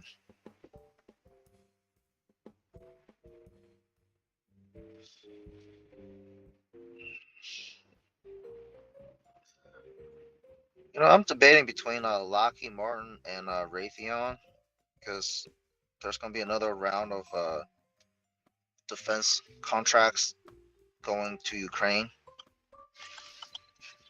and I don't know like in the battlefield tactics where that's going to fall. Well, each Patriot missile system battery is $1 billion, so America's going to definitely be ordering another one of those. So.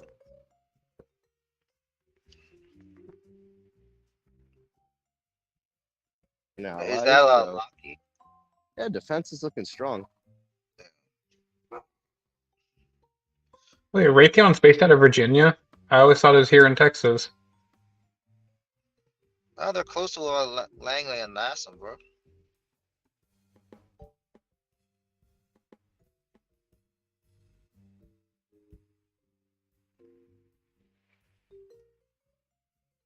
Who makes the B-2 stealth bomber? Is that Raytheon? I thought it was Knock, Northrop and Grumman.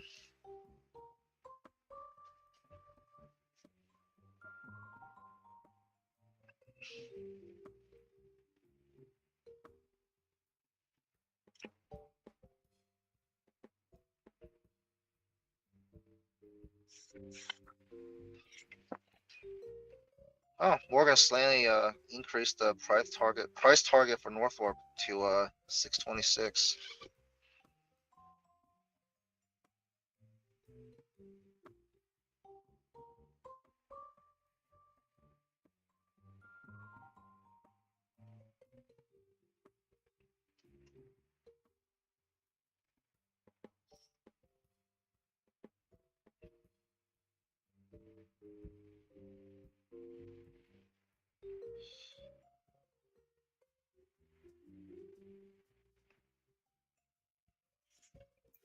What is this? An ASMR stream?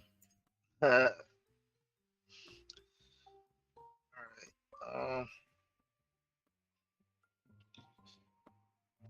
Well, Europe is gonna close in what, 9 minutes? So volume picked up a little bit.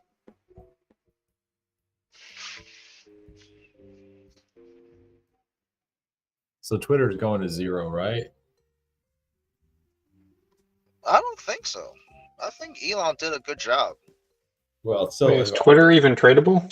Yeah, I just realized it's private. Anyway, isn't he trying to go public though? Wouldn't we expect he's going to go public? I don't know. Who cares? Trying I to mean, get- basically, the way I see it, if I have that kind of money, I will cash out on Tesla stocks, and then use Twitter as like a tax shelter. Dude, you should tweet him and ask him to sell you some private shares. No bullshit. Well, he's selling them. Yeah, he's hurting right now. Can you do that? Is there a way that you can legally arrange for a private company? Yeah, you can. I'm sorry. Yeah, you can. He's his literally, SpaceX he's does literally it. selling shares Yeah, to his buddies for what he just bought them for months back. That's right. That's what I'd seen. That's why I think I might have conflated him. Yeah, I saw he's looking for investors at the rate Yeah, he bought it at. he's probably doing like big lot orders or whatever the case may be. But there's no harm in like trying to make it like, especially if you could put like a PR spin on it. If we could put like a little PR spin on it, make it a cool thing to do. Tweet at him, you know what I'm saying? He might sell you some. He's selling attention though, and he seems to be doing really well at that. I don't understand exactly what the bear case for Twitter is. I think there's a pretty big bear case for whatever Musk is touching right now. I don't know if the U.S. government's going to want to do contracts with someone that makes QAnon jokes, but yeah. Well, SpaceX does save them a shitload of money when he privatized like those rockets. Exactly, Oh, yeah. cash is king. I have Oh, yeah, to there's say, from there's like a a media, practicality, but Musk from- isn't the company. Like Musk is just an individual. Like, and also Tesla's like up like 1,000% since 2019. So I you're don't gonna know. see some of the public pressure come off of him when all the shorts against Tesla get cashed in completely. There's gonna be less negative pieces about him in the media. Mark my words. I think they already did. Most of the shorts are probably just like exiting, unless they think they're gonna go down to like 100 or something.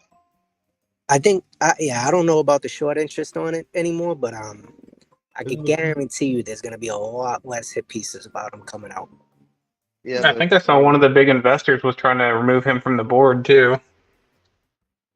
Well, he sold off $40 billion worth of stock in the last year. So it's more money than Tesla's ever made.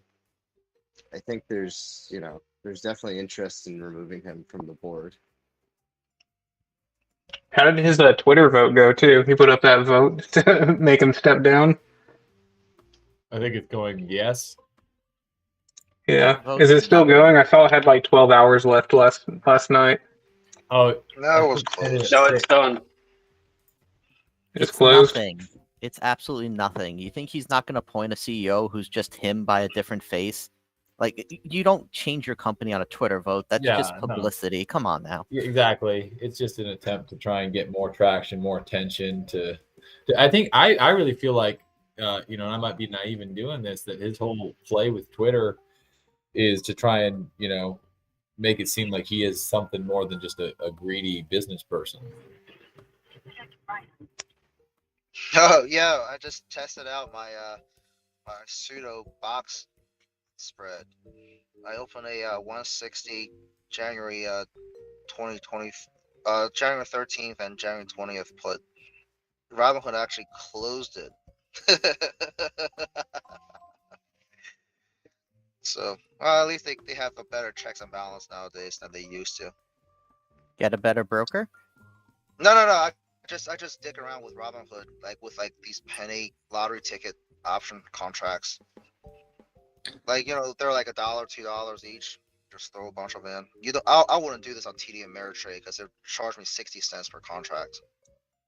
Speaking of Robinhood, if a company ever comes out with the UI just like Robinhood's, it's gonna completely crush them. Could they get sued for that? The UI is like literally the only reason why I think anybody uses Robinhood nowadays. I mean, that's a pretty big proprietary thing to have, right? Is ease of use. Yeah, I mean, I'm not gonna lie. A lot of times I just buy like $1 of something, so it comes in my little side view in Robinhood, so I can scroll through stuff real fast. I mean, isn't that like saying that the only reason people use Amazon is because of AWS? Like, yeah, but that's not so easy to emulate. I think that's very easy to emulate. To literally just use an interface. I don't think there's much proprietary about it, or if there is, there got to be easy ways to do something similar enough, just to clean a UI in general.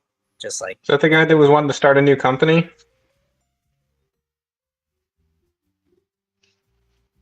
You can go make some AWS company.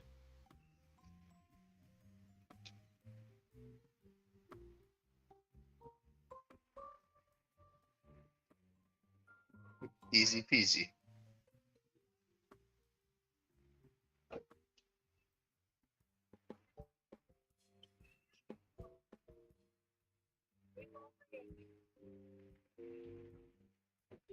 So is the market really as sensitive as we act like it is?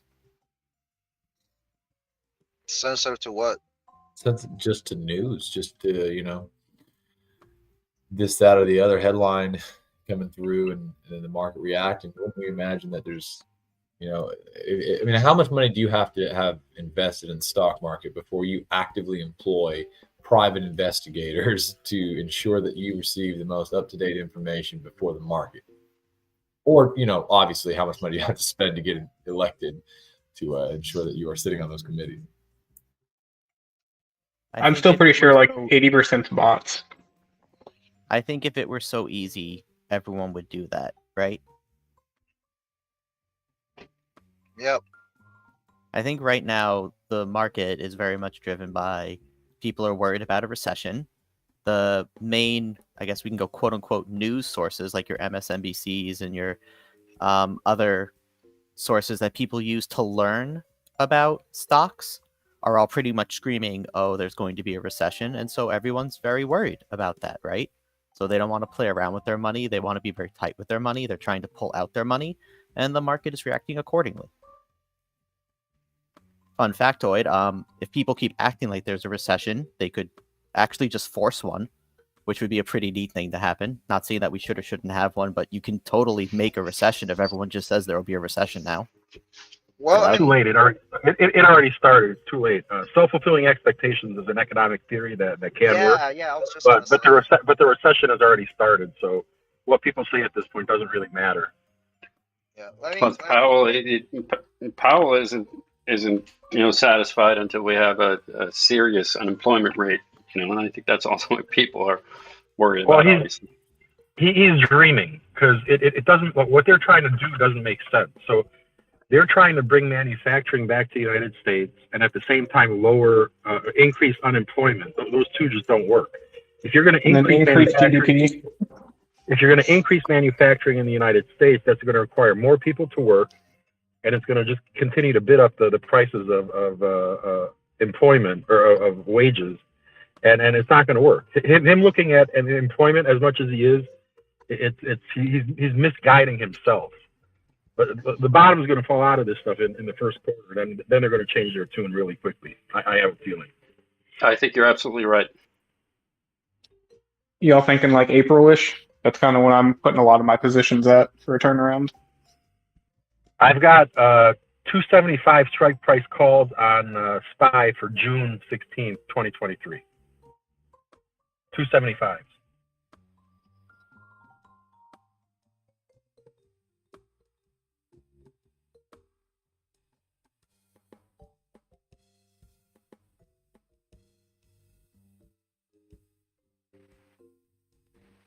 Anybody else that's crashed?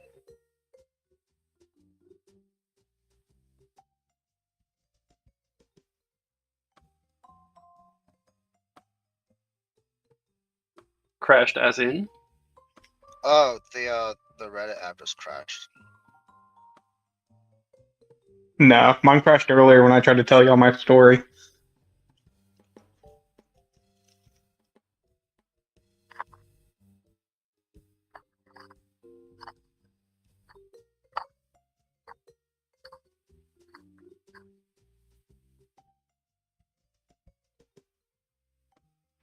Oh, here comes the Tesla flush. Big red candle. Oh yeah, somebody said something about 470 resistance or 147 resistance. Yeah, I mentioned that earlier. Like it's breaking right through that. Yeah, not a huge technical analysis person, but you know that would be a level where they'll make a big move. Not saying that I can predict or anybody can do this, can predict the future, but basically what they say is like there's a likelihood it will go, if it hits that level, it will go violently down. So yeah. Am I? Oh my god, I'm finally underwater on Tesla that I bought like 2 years ago on the split.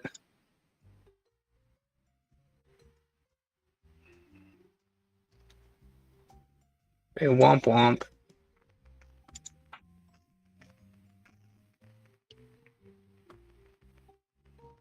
Sorry, I had a work call. I didn't get to hear the answer about market sensitivity and how do you get farther upstream so you can be ahead of the curve. Yeah, you can't. That's why scalping could be a way around it. Nancy Pelosi's ahead of the curve, isn't she? Well, not all the time. She also lost a bunch of money too. She's just a sidekick. Yeah, but like going I back mean, to the losses are just hedges. yeah, true. I The mean, market conviction. sensitivity though, like if you notice, like there's a lot of like big announcements. Literally, market jump up almost immediately. I mean, these are inhuman. Literally, it's not human to be that fast. So who else could be doing it? Fucking Skynet? It's the I robots. don't know. Have we talked about Aladdin? No. And I don't mean the genie or the character from fuck, what is the movie? God damn it! The movie Aladdin. Ah, shit, there it is. Doesn't BlackRock have this algorithm like this? Yeah. I know what you're talking about. Well, if everybody got, I mean, what if that's like, I mean, look, here's a crazy theory. What if, you have all the data, you create a rigid system, right? And the regulations that exist are only ever built in as long as you can build them into your algorithm. And it's all just a bunch of robots trading with each other. And then you got retail or people like us having these conversations, and we are never, like you said, never going to be ahead of the curve. We're just getting lucky. Like it literally is just gambling. I mean, that's honestly what I thought all this was like 3 or 4 years ago. Yeah, I thought that was why, and I don't know what happened. Maybe you guys could tell me, but it seems like there was a split from the whole GME thing. Like everybody, I mean, I felt like there was a lot of consensus, like, hey, this is proof that this is, fraud, and here's a foothold to try and knock this thing over. Yeah, we kicked them in the nuts once, and then they just got back up and started doing it again. Yeah, there's a diverse set of comments and conversation about this.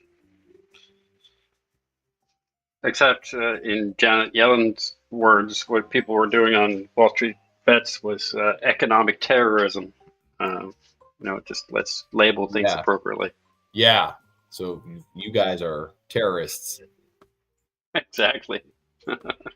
I only bought GME shares because I wanted to see, what you guys were all about.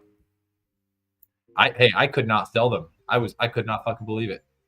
I literally, how long are we gonna let these guys get away with making excuses for doing everything they can, flagrantly, blatantly, right out in the open, like the jobs report. The what is it? The St. Louis Fed or whatever Fed came out and said, "Hey, you know what? That job report is off by 1.1 million jobs. 1.1 million jobs, and you didn't know it." And now, was the market sensitive to that headline? Was it sensitive to the headlines that ran when the jobs report was issued? I feel like I've just got a running theory going that everybody is just as bad at their job as I am at my job.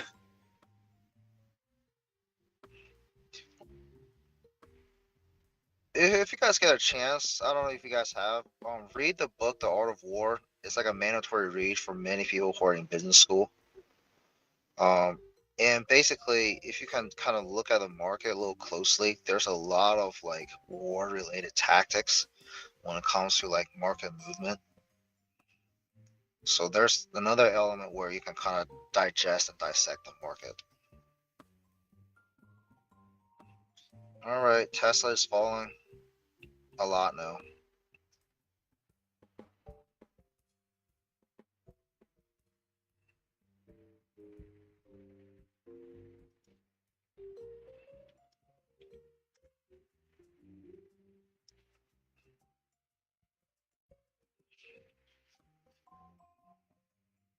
Which doesn't make any sense because Enphase is actually, oh no, never mind, Enphase is falling too. Because Enphase actually moves very closely with QQQs. So if they go up, Enphase goes up. Same thing with ChargePoint.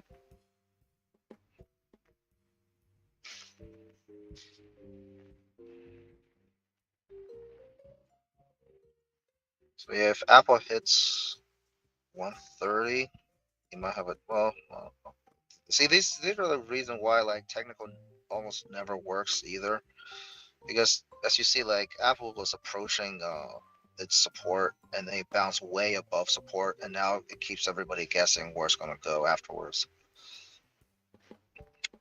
Just pick up some shares and just let it go. Why was natural gas futures so negative this morning? Huh. Sorry to chime in, but just wanted to say GameStop just broke below $20. Oh. No. No. Oh. I'm sorry, you guys were having a great conversation before. Don't let that distract you. Just wanted to. I gotta pour one out for GameStop now. I mean, the whole market, everybody's selling.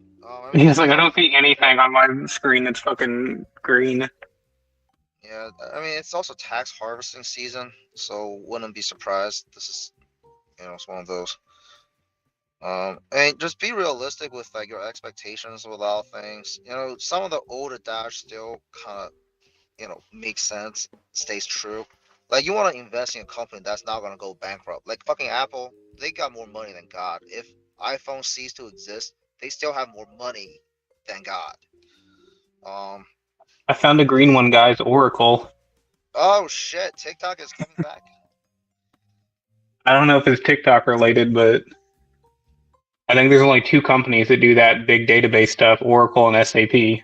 And Oracle's US and SAP is EU. I don't know. That's the only two that we worked with in school, so it's the only two I know. So Oracle Cerner picked by Niagara Health for hospital information projects. It's a 10-year deal. I'll take it. I mean, their P&E is 25 years. So they're kind of looking to like a 25-year return on investment.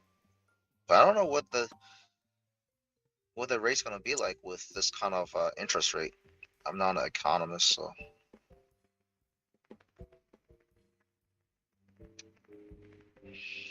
All right, QQQ 269. Fucking 69, man.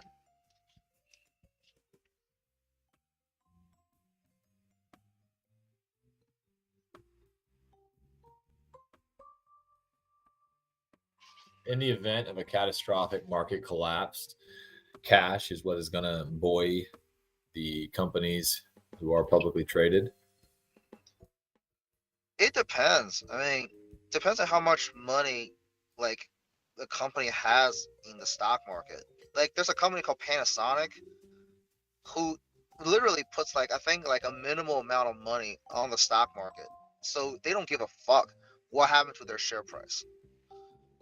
So like the stock market crash will fuck a lot of companies that are speculative that need to raise cash. They're like dependent on the stock market to pay for their staff.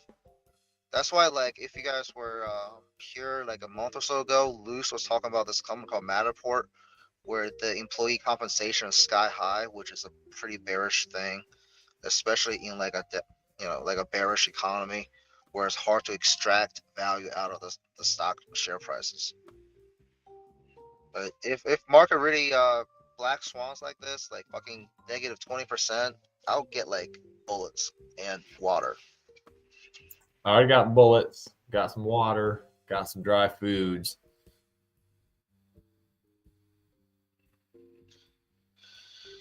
All right, Q. Let's see where's she gonna go today.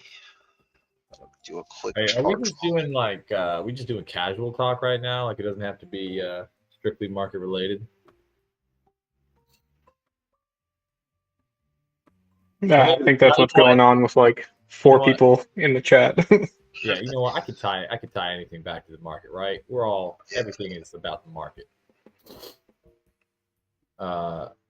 Is OnlyFans publicly traded yet? Nope. Are they going to go public?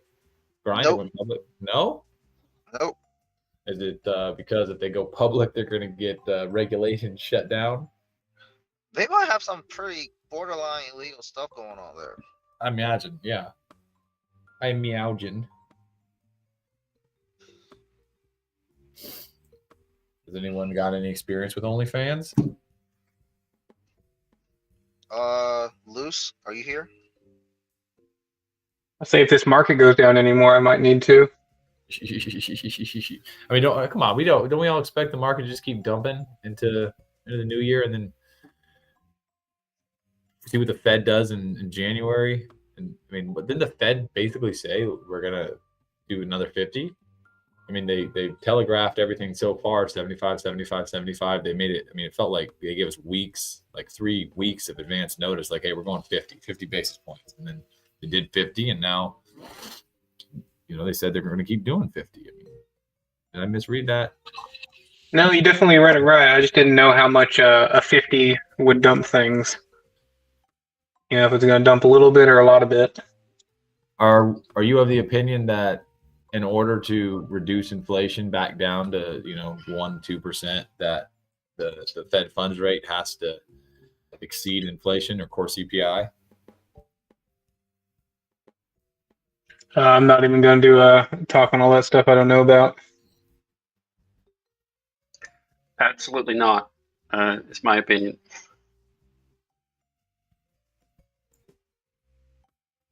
And they think that the market's going to rally hard like it did in November. I mean, why? That's very speculative. Well, the thing is, it's been, even though we're in a downward market, it's been just for the rallies, for the dead cat bounces, it's been rallying hard. And I don't know, now that the market's realized that the Fed is not going to, quote unquote, pivot, because they're still going to do interest rate hikes. Obviously not 0.75, but less, but they're still going to keep at it. I don't know if we're still going to keep doing those, the logical rallies like those. Well, if you want to anticipate a rally, look at the Fibonacci. Basically, that's the retracement and the likelihood. I don't usually like to play with them because that's really more like gambling. Yeah, I don't really Basically, do you double Fibonacci. down, but you can certainly look into it. But I don't know. I don't know. There's a lot of external factors now, especially with tax loss harvesting in play. Well, I mean, I think somebody here mentioned February or March. Yeah, there was some talk that you need to go January 1st plus 45, 30 at least, so February, March. Yeah, I'm just trying to tie back to what you're saying. That I don't know if you're anticipating a rally or not. For me, now that the market's realized that the Fed is not backing down, I guess we're just gonna trend and not have these extremely, ripping up mini bull rallies. Right, and we also have to look into like how much uncertainty is left on the market, because Yeah. the sell-off is led by tech, which is fully speculative. There's a lot of money borrowing. They're basically playing with Fugazi money. So, if the tech sector feels that they've trimmed enough fat to survive basically the full effect of the Feds, then we might just stay flat.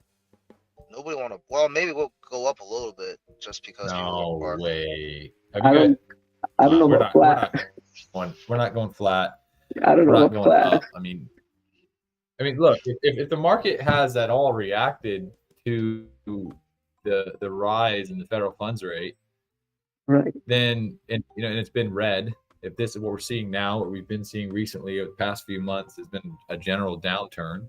If that's in reaction to the Fed, I think that there's going to be a point where the market capitulates. Or, they're gonna head for the exits. They're gonna realize, all right, things are not getting better. And as we start to see bankruptcies, Carvana, I think, is on the table. I think Credit Suisse, they're on the table. I think there's some. No, Credit Suisse not going bankrupt. Credit Suisse getting bailed out. Everybody knows that. I didn't know that. Credit Suisse getting bailed out for sure.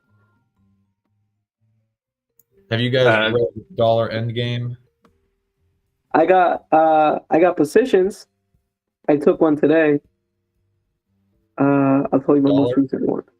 Or Credit Suisse? It's I'm selling though. I'm shorting Strangles. So I did one contract at 38.50 today in the morning.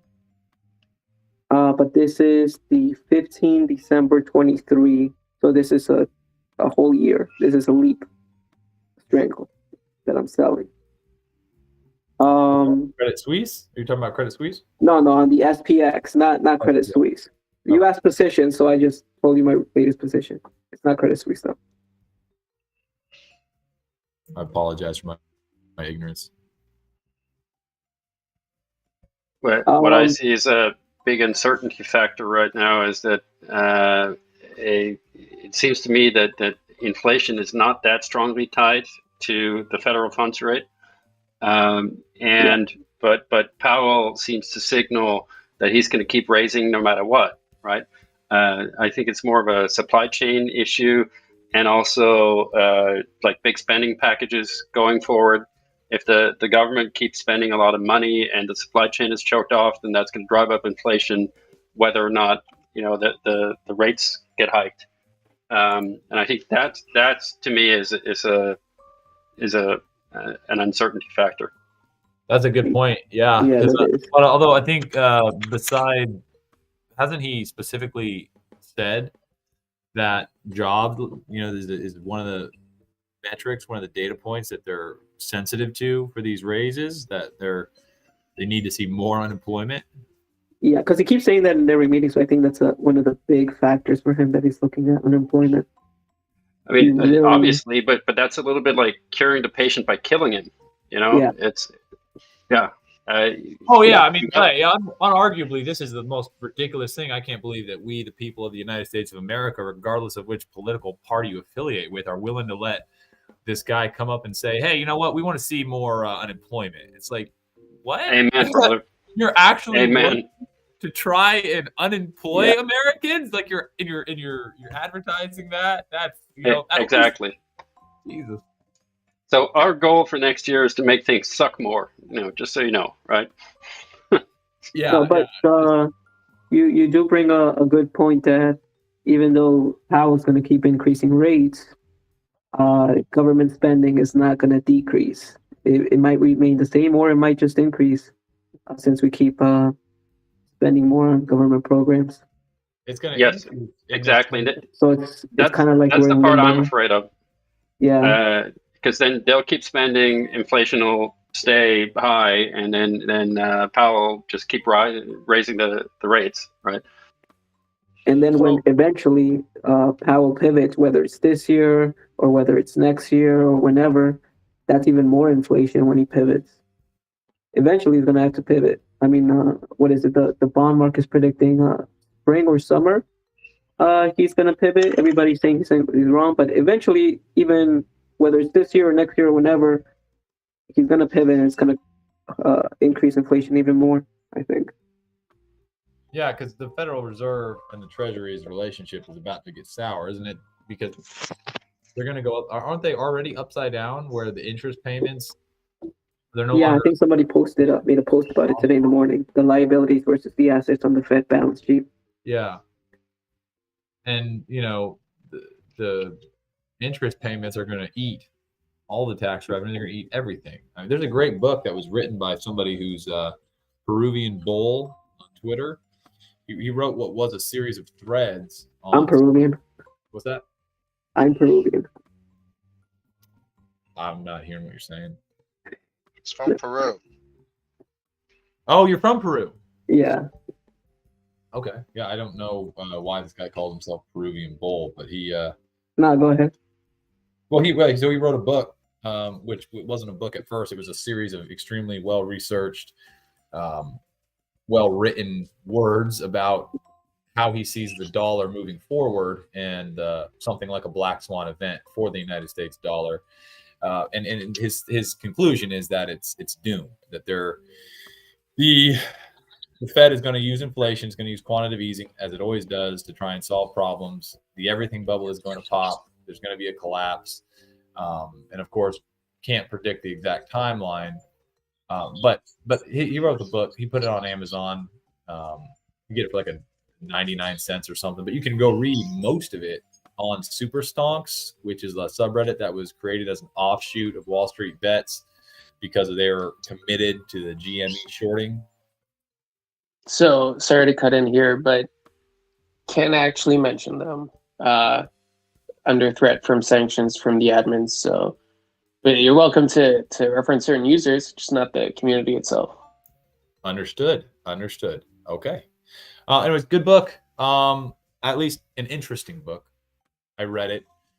It certainly isn't the work of someone who has written several books before or has a copy editor. You read it. Oh. No. You just said Reddit. Get it, Reddit? Yeah, I get it.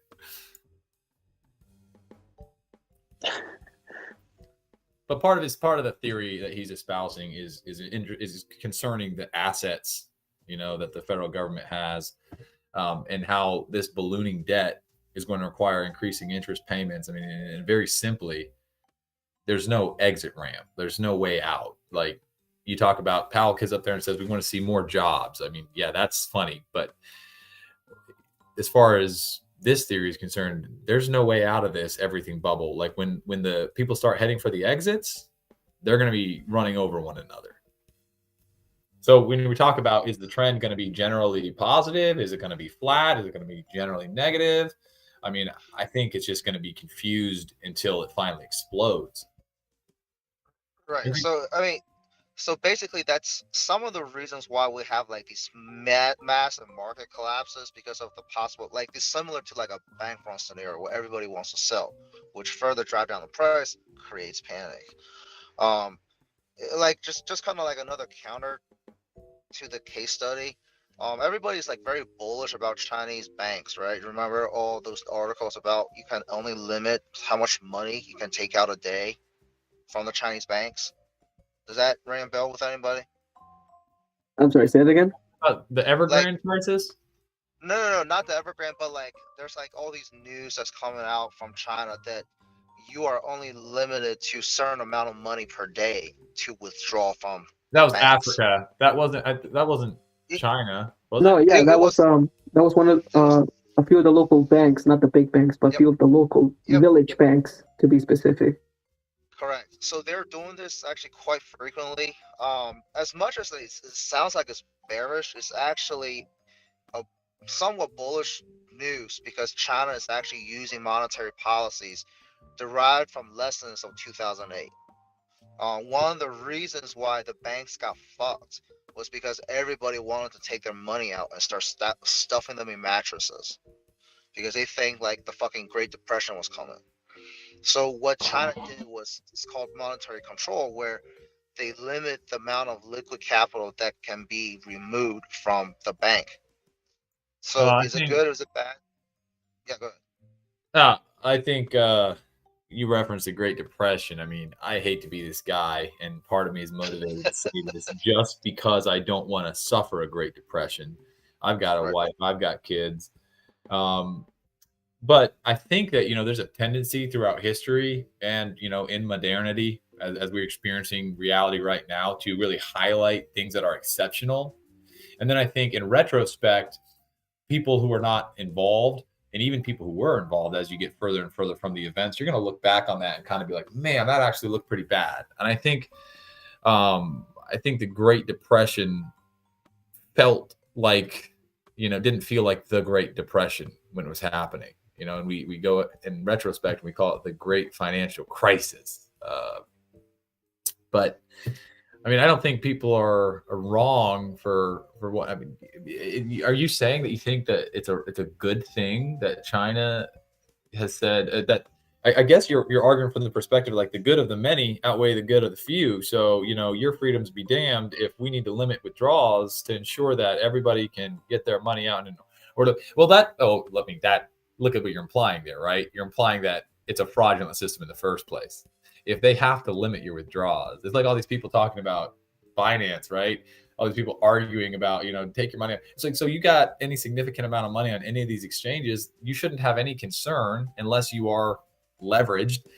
You're engaged in some of these yield Ponzi's. You shouldn't have any problem withdrawing all of your funds from that currency and then putting them back in when the solvency has been proven, when the weather has cleared. The fact that any government or any exchange, that anyone who is supposed to be your account, supposed to be holding your assets for you, would say, hey, we're going to limit which of those assets you can get out. It ought to reveal to everyone who's participating that we need to get out now, or we need to accept that we're engaged in a system where they're not actually our assets, and they're our assets to the extent that, I mean, they're lent to us. Like, that's our parent. They give us an allowance, and some days we don't get our allowance because mom and dad are angry. Well, I think YF Low, I think that's his name. I think he just brought in an example which is just a local issue. It's not happening on the major cities in China. So, as I said earlier, it's just the village banks that are the local community banks, or the village banks, how they call them, that are experiencing this issue of limiting withdrawals.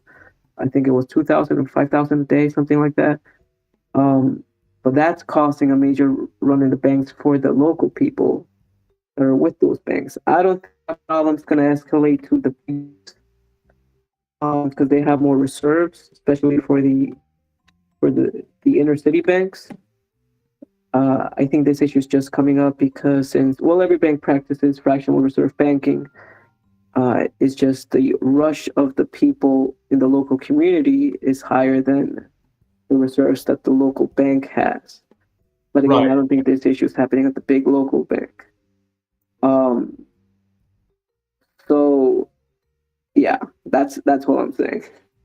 Right. Yeah, you're right. Thank you for grounding me. So you've got bank, but can someone help me understand? I learned, I didn't know this. China has two currencies. They have an external currency and an internal currency. Now, are those decoupled or are they rigidly coupled? Like they have a ratio that is fixed and only manipulated by an act of their Congress or Xi Jinping? I don't know. Anybody here an expert in Chinese currency? Yeah. You want to go check out Forex.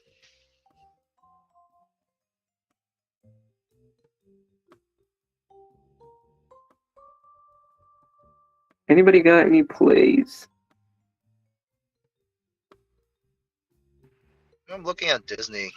it's approaching its support, so might get into some shares. Shares? Okay. I Nothing wrong with shares. yeah, I made To some buy, money. short. Yeah, to buy and then to farm. Are you planning on? You think? You're gonna DCA, or do you think this is the bottom? What's the plan? This is not the bottom, but So I'm you're just gonna gonna DCA? get some to. Yeah, maybe. If you're not gonna DCA and you're thinking to buy, why not just hold until it dips further? If you think it's not the bottom, that's the thing. If you think it's not the bottom, if you think it's gonna keep going down, and if you're not planning on DCAing, why not just wait till you do that purchase you're gonna do when it goes down a little bit further down? I think the shares. I'm just gonna put like a small percentage in it. They also play with dividends, so Well, he doesn't want to catch a falling knife either, right? He doesn't want to try and time the bottom. right. I'm not. Yeah, exactly. So what I'm really just doing, just hold on to some shares, sell some cover calls, and then just let it be. I'm not gonna look at it incessively. You know, I have like a couple. I have more than one portfolio. One is just like boomer stocks, like AT&T, ET, Wells Fargo, just dividend bearing. One is YOLO stock, YOLOs. So I don't give a fuck. And then, you know, That dividend paying portfolio or account that you have is just dividend stocks. yeah, dividend stocks, and then basically just kind of supplemented with theta gang strategies. Oh, okay. Nice. Yeah, well, it's basically the theory between like this dividend bearing is that you're talking about the number of shares, and then also the amount of dividend you're paying, you're getting payout. So, say for an example, you have like 1,000 shares of AT&T. They're paying like 40 cents, 40 cents per quarter. You know, that's a pretty decent chunk per quarter you're getting. And then I don't even know what the fuck I'm saying, but basically, you can sell some cover calls with it, or you want to do some like other I like got you. exotic spreads. But it's basically a stable, slow growing stock portfolio. It's like a bank. You're just Well, I getting don't know. dividends. To be honest, I don't know if it's definitely long term cash flowing portfolio because you get paid every quarter. But I don't know if it's non volatile with dividend stocks. Just to let you know. Right. Yeah, But that's why I it's don't definitely do a good long term hold if that's your plan. It's a smart choice, is what I'm trying to say. yeah, I have actually had drip disabled in the past few years because this market is way too volatile. Yeah, that's why I opted to just sell Leap Strangles because it's way too volatile. The last trip in November, uh, I got margin called, had to close a few losing positions, and then after that, I just went non-directional biased on that one. Yeah, I did that with actually SQQQ. That was a pretty decent thing to do. Was that shares? Oh no. I basically did something similar to what you're doing. Is I actually sold long term, like deep in the money SQQQ, cash cover puts. Not like that deep where it's gonna get auto exercised by like the institution. So I had like $60 CSPs for like March, and like on like very high pump days and dump days, and then you kind of supplement it here and there with short term like single direction buys for calls and puts. But generally, I'm very bearish with tech, so that's why I like SQQQ. But I might dial Gotcha. that back. I might dial that back for 2023. Gotcha. I only sell naked calls and inputs. That's pretty much it. Hey guys, I really love this discussion. Like, it's actually awesome. But it is getting late, and listeners are dwindling down. Do you mind if we move this over to Discord? I think the link is in the pinned comment. You've got voice channels there set up. Cool. Sounds good. Yeah. And we'll pick it up tomorrow, so no worries. For if you guys are diehard Redditors, don't want to use Discord, it's cool too. Okie dokie. All right. Well, thanks so much everyone for chiming in, and we'll see you all tomorrow. Cheers. All right.